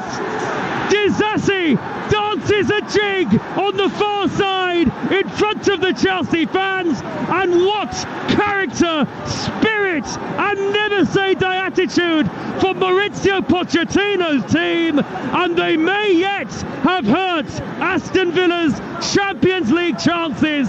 It's Chelsea in stoppage time again. Axel Disasi headering off the bar. Aston Villa 2, Chelsea 3. Well, sometimes in football you just can't believe your eyes at times. This just wasn't on the cards at half-time, but they've come out in the second half, Chelsea. They've reacted, they've got themselves back into the game. They've certainly been the side on the front foot. I think the Aston Villa players were waiting for a foul. It looked like Diego Carlos was waiting for the referee to blow his whistle. There was a little bit of a nudge on his back, but you've got to react. You've got to stay switched on until you hear that whistle. VAR checking it, Mickey. Possible foul, and the Chelsea players throw up their arms into the air. They're fuming. Pochettino speaks to the fourth official. Villa fans leaving their seats in front of us. They might turn on their heels and come back in a moment. That might have gone down as an own goal from Aston. I think it has, because it was a header from Disasi that hit the bar, and I think maybe hit the hand of the goalkeeper before going in. The referee's going to check the monitor. Well, this is interesting, Joe. I mean, was he in an offside position? I'm not quite sure that's what they're checking. I think they're actually checking the foul, and it was over in the corner here, and it was Diego Carlos. That little nudge, just to get him out of the way. Yeah, and I think this is actually going to be rescinded. Well, Diego Carlos is a big, strong centre-half. It's a nudge from Badiashile. Is it enough to get the goal ruled out? Could be a big moment in the race for the top four. And the goal is ruled out. It's 2-2, and the Chelsea fans disbelieving and desperately disappointed. But VAR has decided that it was a foul by Badiashile. The referee, Craig Pawson, had a look at it, decided he thought it was a foul, and what incredible drama. What would have been, ultimately, in the end, from Disasi's header, an own goal from Olsen, ruled out, and it's 2-2, and we have now had 7 minutes of added time. Oh, just look at that reaction from Mauricio Pochettino. He's absolutely seething. He wanted the goal to stand, and I'm sure all the Chelsea players and Chelsea supporters wanted it as well. But as the build-up in that goal, Joe, was happening, I seen the foul, but because they played on, I thought he was going to get away with it, because there was no reaction from the Villa players. Now, sliding in on the far side, the left is Pau Torres. The Villa fans are on their feet here. Rodgers has gone on the outside of Chalobah. 2-2. Can Aston Villa win it here? Rodgers to the dead ball line. Chalobah slides in. Corner to Aston Villa. I tell you what, they'll be coming back to retake their seats, the Villa fans here. 2-2, 98th minute. Talksport. Well, the Premier League continues to provide the most incredible drama. Pochettino will be raging here if Chelsea concede a winner. My goodness. And the Villa fans believe they can get it. What an end to the game. Corner, Holt End, 2-2. Flurry of bodies in and around the penalty spot, being well watched by the referee, Craig Pawson. Chelsea thought they'd won it, but after a VAR check, the goal disallowed. Holt End trying to suck the ball into the net. It's Luca Digne with the left-footed corner. Duran onto the roof of the net. Looping header. He nearly did win it. The Holt End nearly did suck it into the net. 2-2. Oh, my goodness. I mean, how close can you come? It's really good from Conor Gallagher, because he has to do something as Duran's just coming in to get any contact on that, and it looked as if it was going to dip underneath the crossbar. Great ball in from Digne. It was as if that Holt End was sucking that ball into the back of the net. Clearance from the goalkeeper. We've had nearly 99 minutes now. Still 2-2. All Villa since the disallowed goal. But Cucurella won it back on halfway for Chelsea. Caicedo's square pass, and it ends. Oh, Premier League, we love you. It finishes 2-2 here at Villa Park. An embrace between Maurizio Pochettino and Unai Emery. Ultimately, Aston Villa have dropped 2 points in the race for Champions League football, but it could have been so much worse than that. Chelsea thought they'd won it right at the end, and Chelsea are really not happy with the referee. Badiashile adjudged to have committed a foul, and Pochettino is having to run on here. Jesus Perez likewise, to try and get some of the Chelsea players away from the match officials because they thought they'd won it. A header from Disasi that went in off the goalkeeper Olsen, adjudged to have been a foul by Badiashile on Diego Carlos in the build-up. VAR had to intervene. Referee checked his pitch-side monitor, ruled out what would have been a Chelsea winner, and you have to say, on the balance of play, what would have been a deserved Chelsea winner, having fought back to 2-2 with goals from Madueke and then a fine effort from Conor Gallagher. Villa were 2-0 up at half-time, an own goal from Cucurella and Morgan Rogers. They are 7 points clear of Tottenham, though Spurs have 3 games in hand. Chelsea linger in front of the referee and now head towards the far side. They probably deserve to win it. In the end, they've only drawn it. More thrills and spills from the Premier League. Aston Villa 2, Chelsea 2. Well, there was a bit of a melee towards the end of that, Joe, which was fascinating to watch because the Chelsea players in danger of losing their heads again, which we've seen happen a few times this season, showing a little bit of their age, lack of maturity and a bit of naivety, and 3 players ran straight over to the referee Craig Pawson to remonstrate with him over that disallowed goal. I think it was Noni Madueke who ended up with a yellow card for that. Badiashile didn't particularly cover himself in glory either, and Mauricio Pochettino has just gone and had a little bit of a word in the ear of Craig Pawson. Perhaps I'll see you in the dressing room for a chat, maybe. Well, you can understand the frustration, Faye, can't you? And look, if I'm honest with you, I think 10 or 15 years ago, that goal stands. But it's the era we're living at the moment with VAR. They were always going to check that. And I think eventually, probably the right decision was made. I have to admit that. It was a clear push. Yeah, he pushed him was. Away from the ball and he couldn't then defend. Absolutely, but did Chelsea deserve to go on and pick up all 3 points? I think they probably did. The pressure they put on Aston Villa in that second half, it was relentless, it really was, and full credit to them because in the first half it was like they never showed up. A lot of possession but no end product. But Aston Villa, is it enough to come away with something out of this game? I'm not quite sure. They've got some difficult games coming up, and let's not forget, the semi-final as well. So it's going to be a tough end to the season for Aston Villa. I do think they've got enough to finish in that 4th spot, but they've got to show more than what they did in that second 45 minutes. That was a really poor showing. Yeah, a glimmer of hope for Tottenham ahead of the North London derby tomorrow. They could, with 3 points this evening. Aston Villa have gone 9 points clear of Spurs, but as it is, they've kept that, got that points down. I have to say, it was a very cliched game of 2 halves, wasn't it, for sure? You mentioned it there, Mickey, but that first half, Aston Villa, although they didn't have very much of the ball, were fully in control, it felt. And we said that Mauricio Pochettino was going to have a really important half-time team talk with his team. They came out as if they were 11 different players. Yeah, and in commentary, Faye, I said, we saw both sides of Chelsea today, didn't we?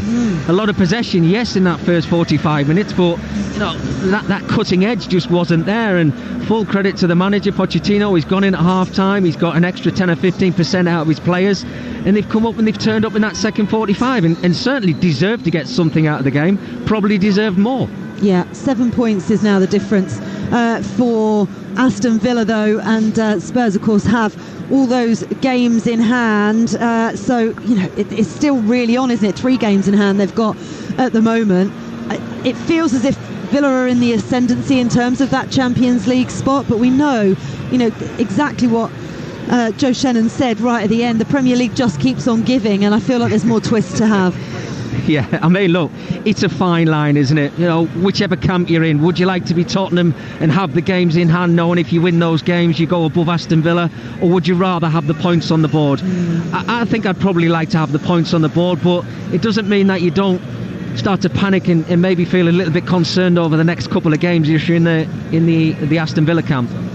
Chelsea have got that game in hand. It's against Tottenham on Thursday. Bring it to you live here on Talksport. On that performance, bearing in mind, they were the architects of their own downfall in the first half. They built themselves back up into the second half. If you see that second half Chelsea turn up for the rest of the season, can they sneak themselves into the European spots? Well, absolutely. I mean, they'll be looking above them now at West Ham with the games in hand, even Newcastle and Manchester United. They've got an opportunity, Faye, they really have, but the performances have got to be there week in, week out, consistently for 90 minutes, not for 45 minutes. And if they can perform like they did in that second 45 minutes, absolutely, they can go on a nice little run, Chelsea, because we've seen signs, haven't we, over the last few weeks. Take away the Arsenal performance. Man City, I thought they played really well. And without a doubt, when they beat Everton 6. Yeah, they certainly did. They've got that Tottenham game on Thursday night, a 7:30 kickoff on Talksport at Stamford Bridge. Then it's West Ham again at home the following Sunday. Then Nottingham Forest away from home, and then Brighton, their final game of the season. But you just don't know what Chelsea's going to turn up this season. That is the biggest problem. But I mean, what an absolute cracking game we were treated to there. I don't envy you this next task, Mickey Gray, because it's time for us to pick our man of the match with Enterprise Rent-A-Car. Man of the match on Talksport with Enterprise Rent-A-Car. Whatever the mission, home or away, Enterprise helps over 120,000 people every day. Over to you. Well, I'm having a look, and I have to say, I mean, second half there were some really good performances, but I think over the 90 minutes, I'm going to give it to Noni Madueke. I thought he was a real threat, and when they needed that spark in the second half, he brought it to the table, absolutely. Got himself on the score sheet, but I think his overall performance, so Madueke is my man of the match. OK, Madueke, the man of the match from today's game with Enterprise Rent-A-Car.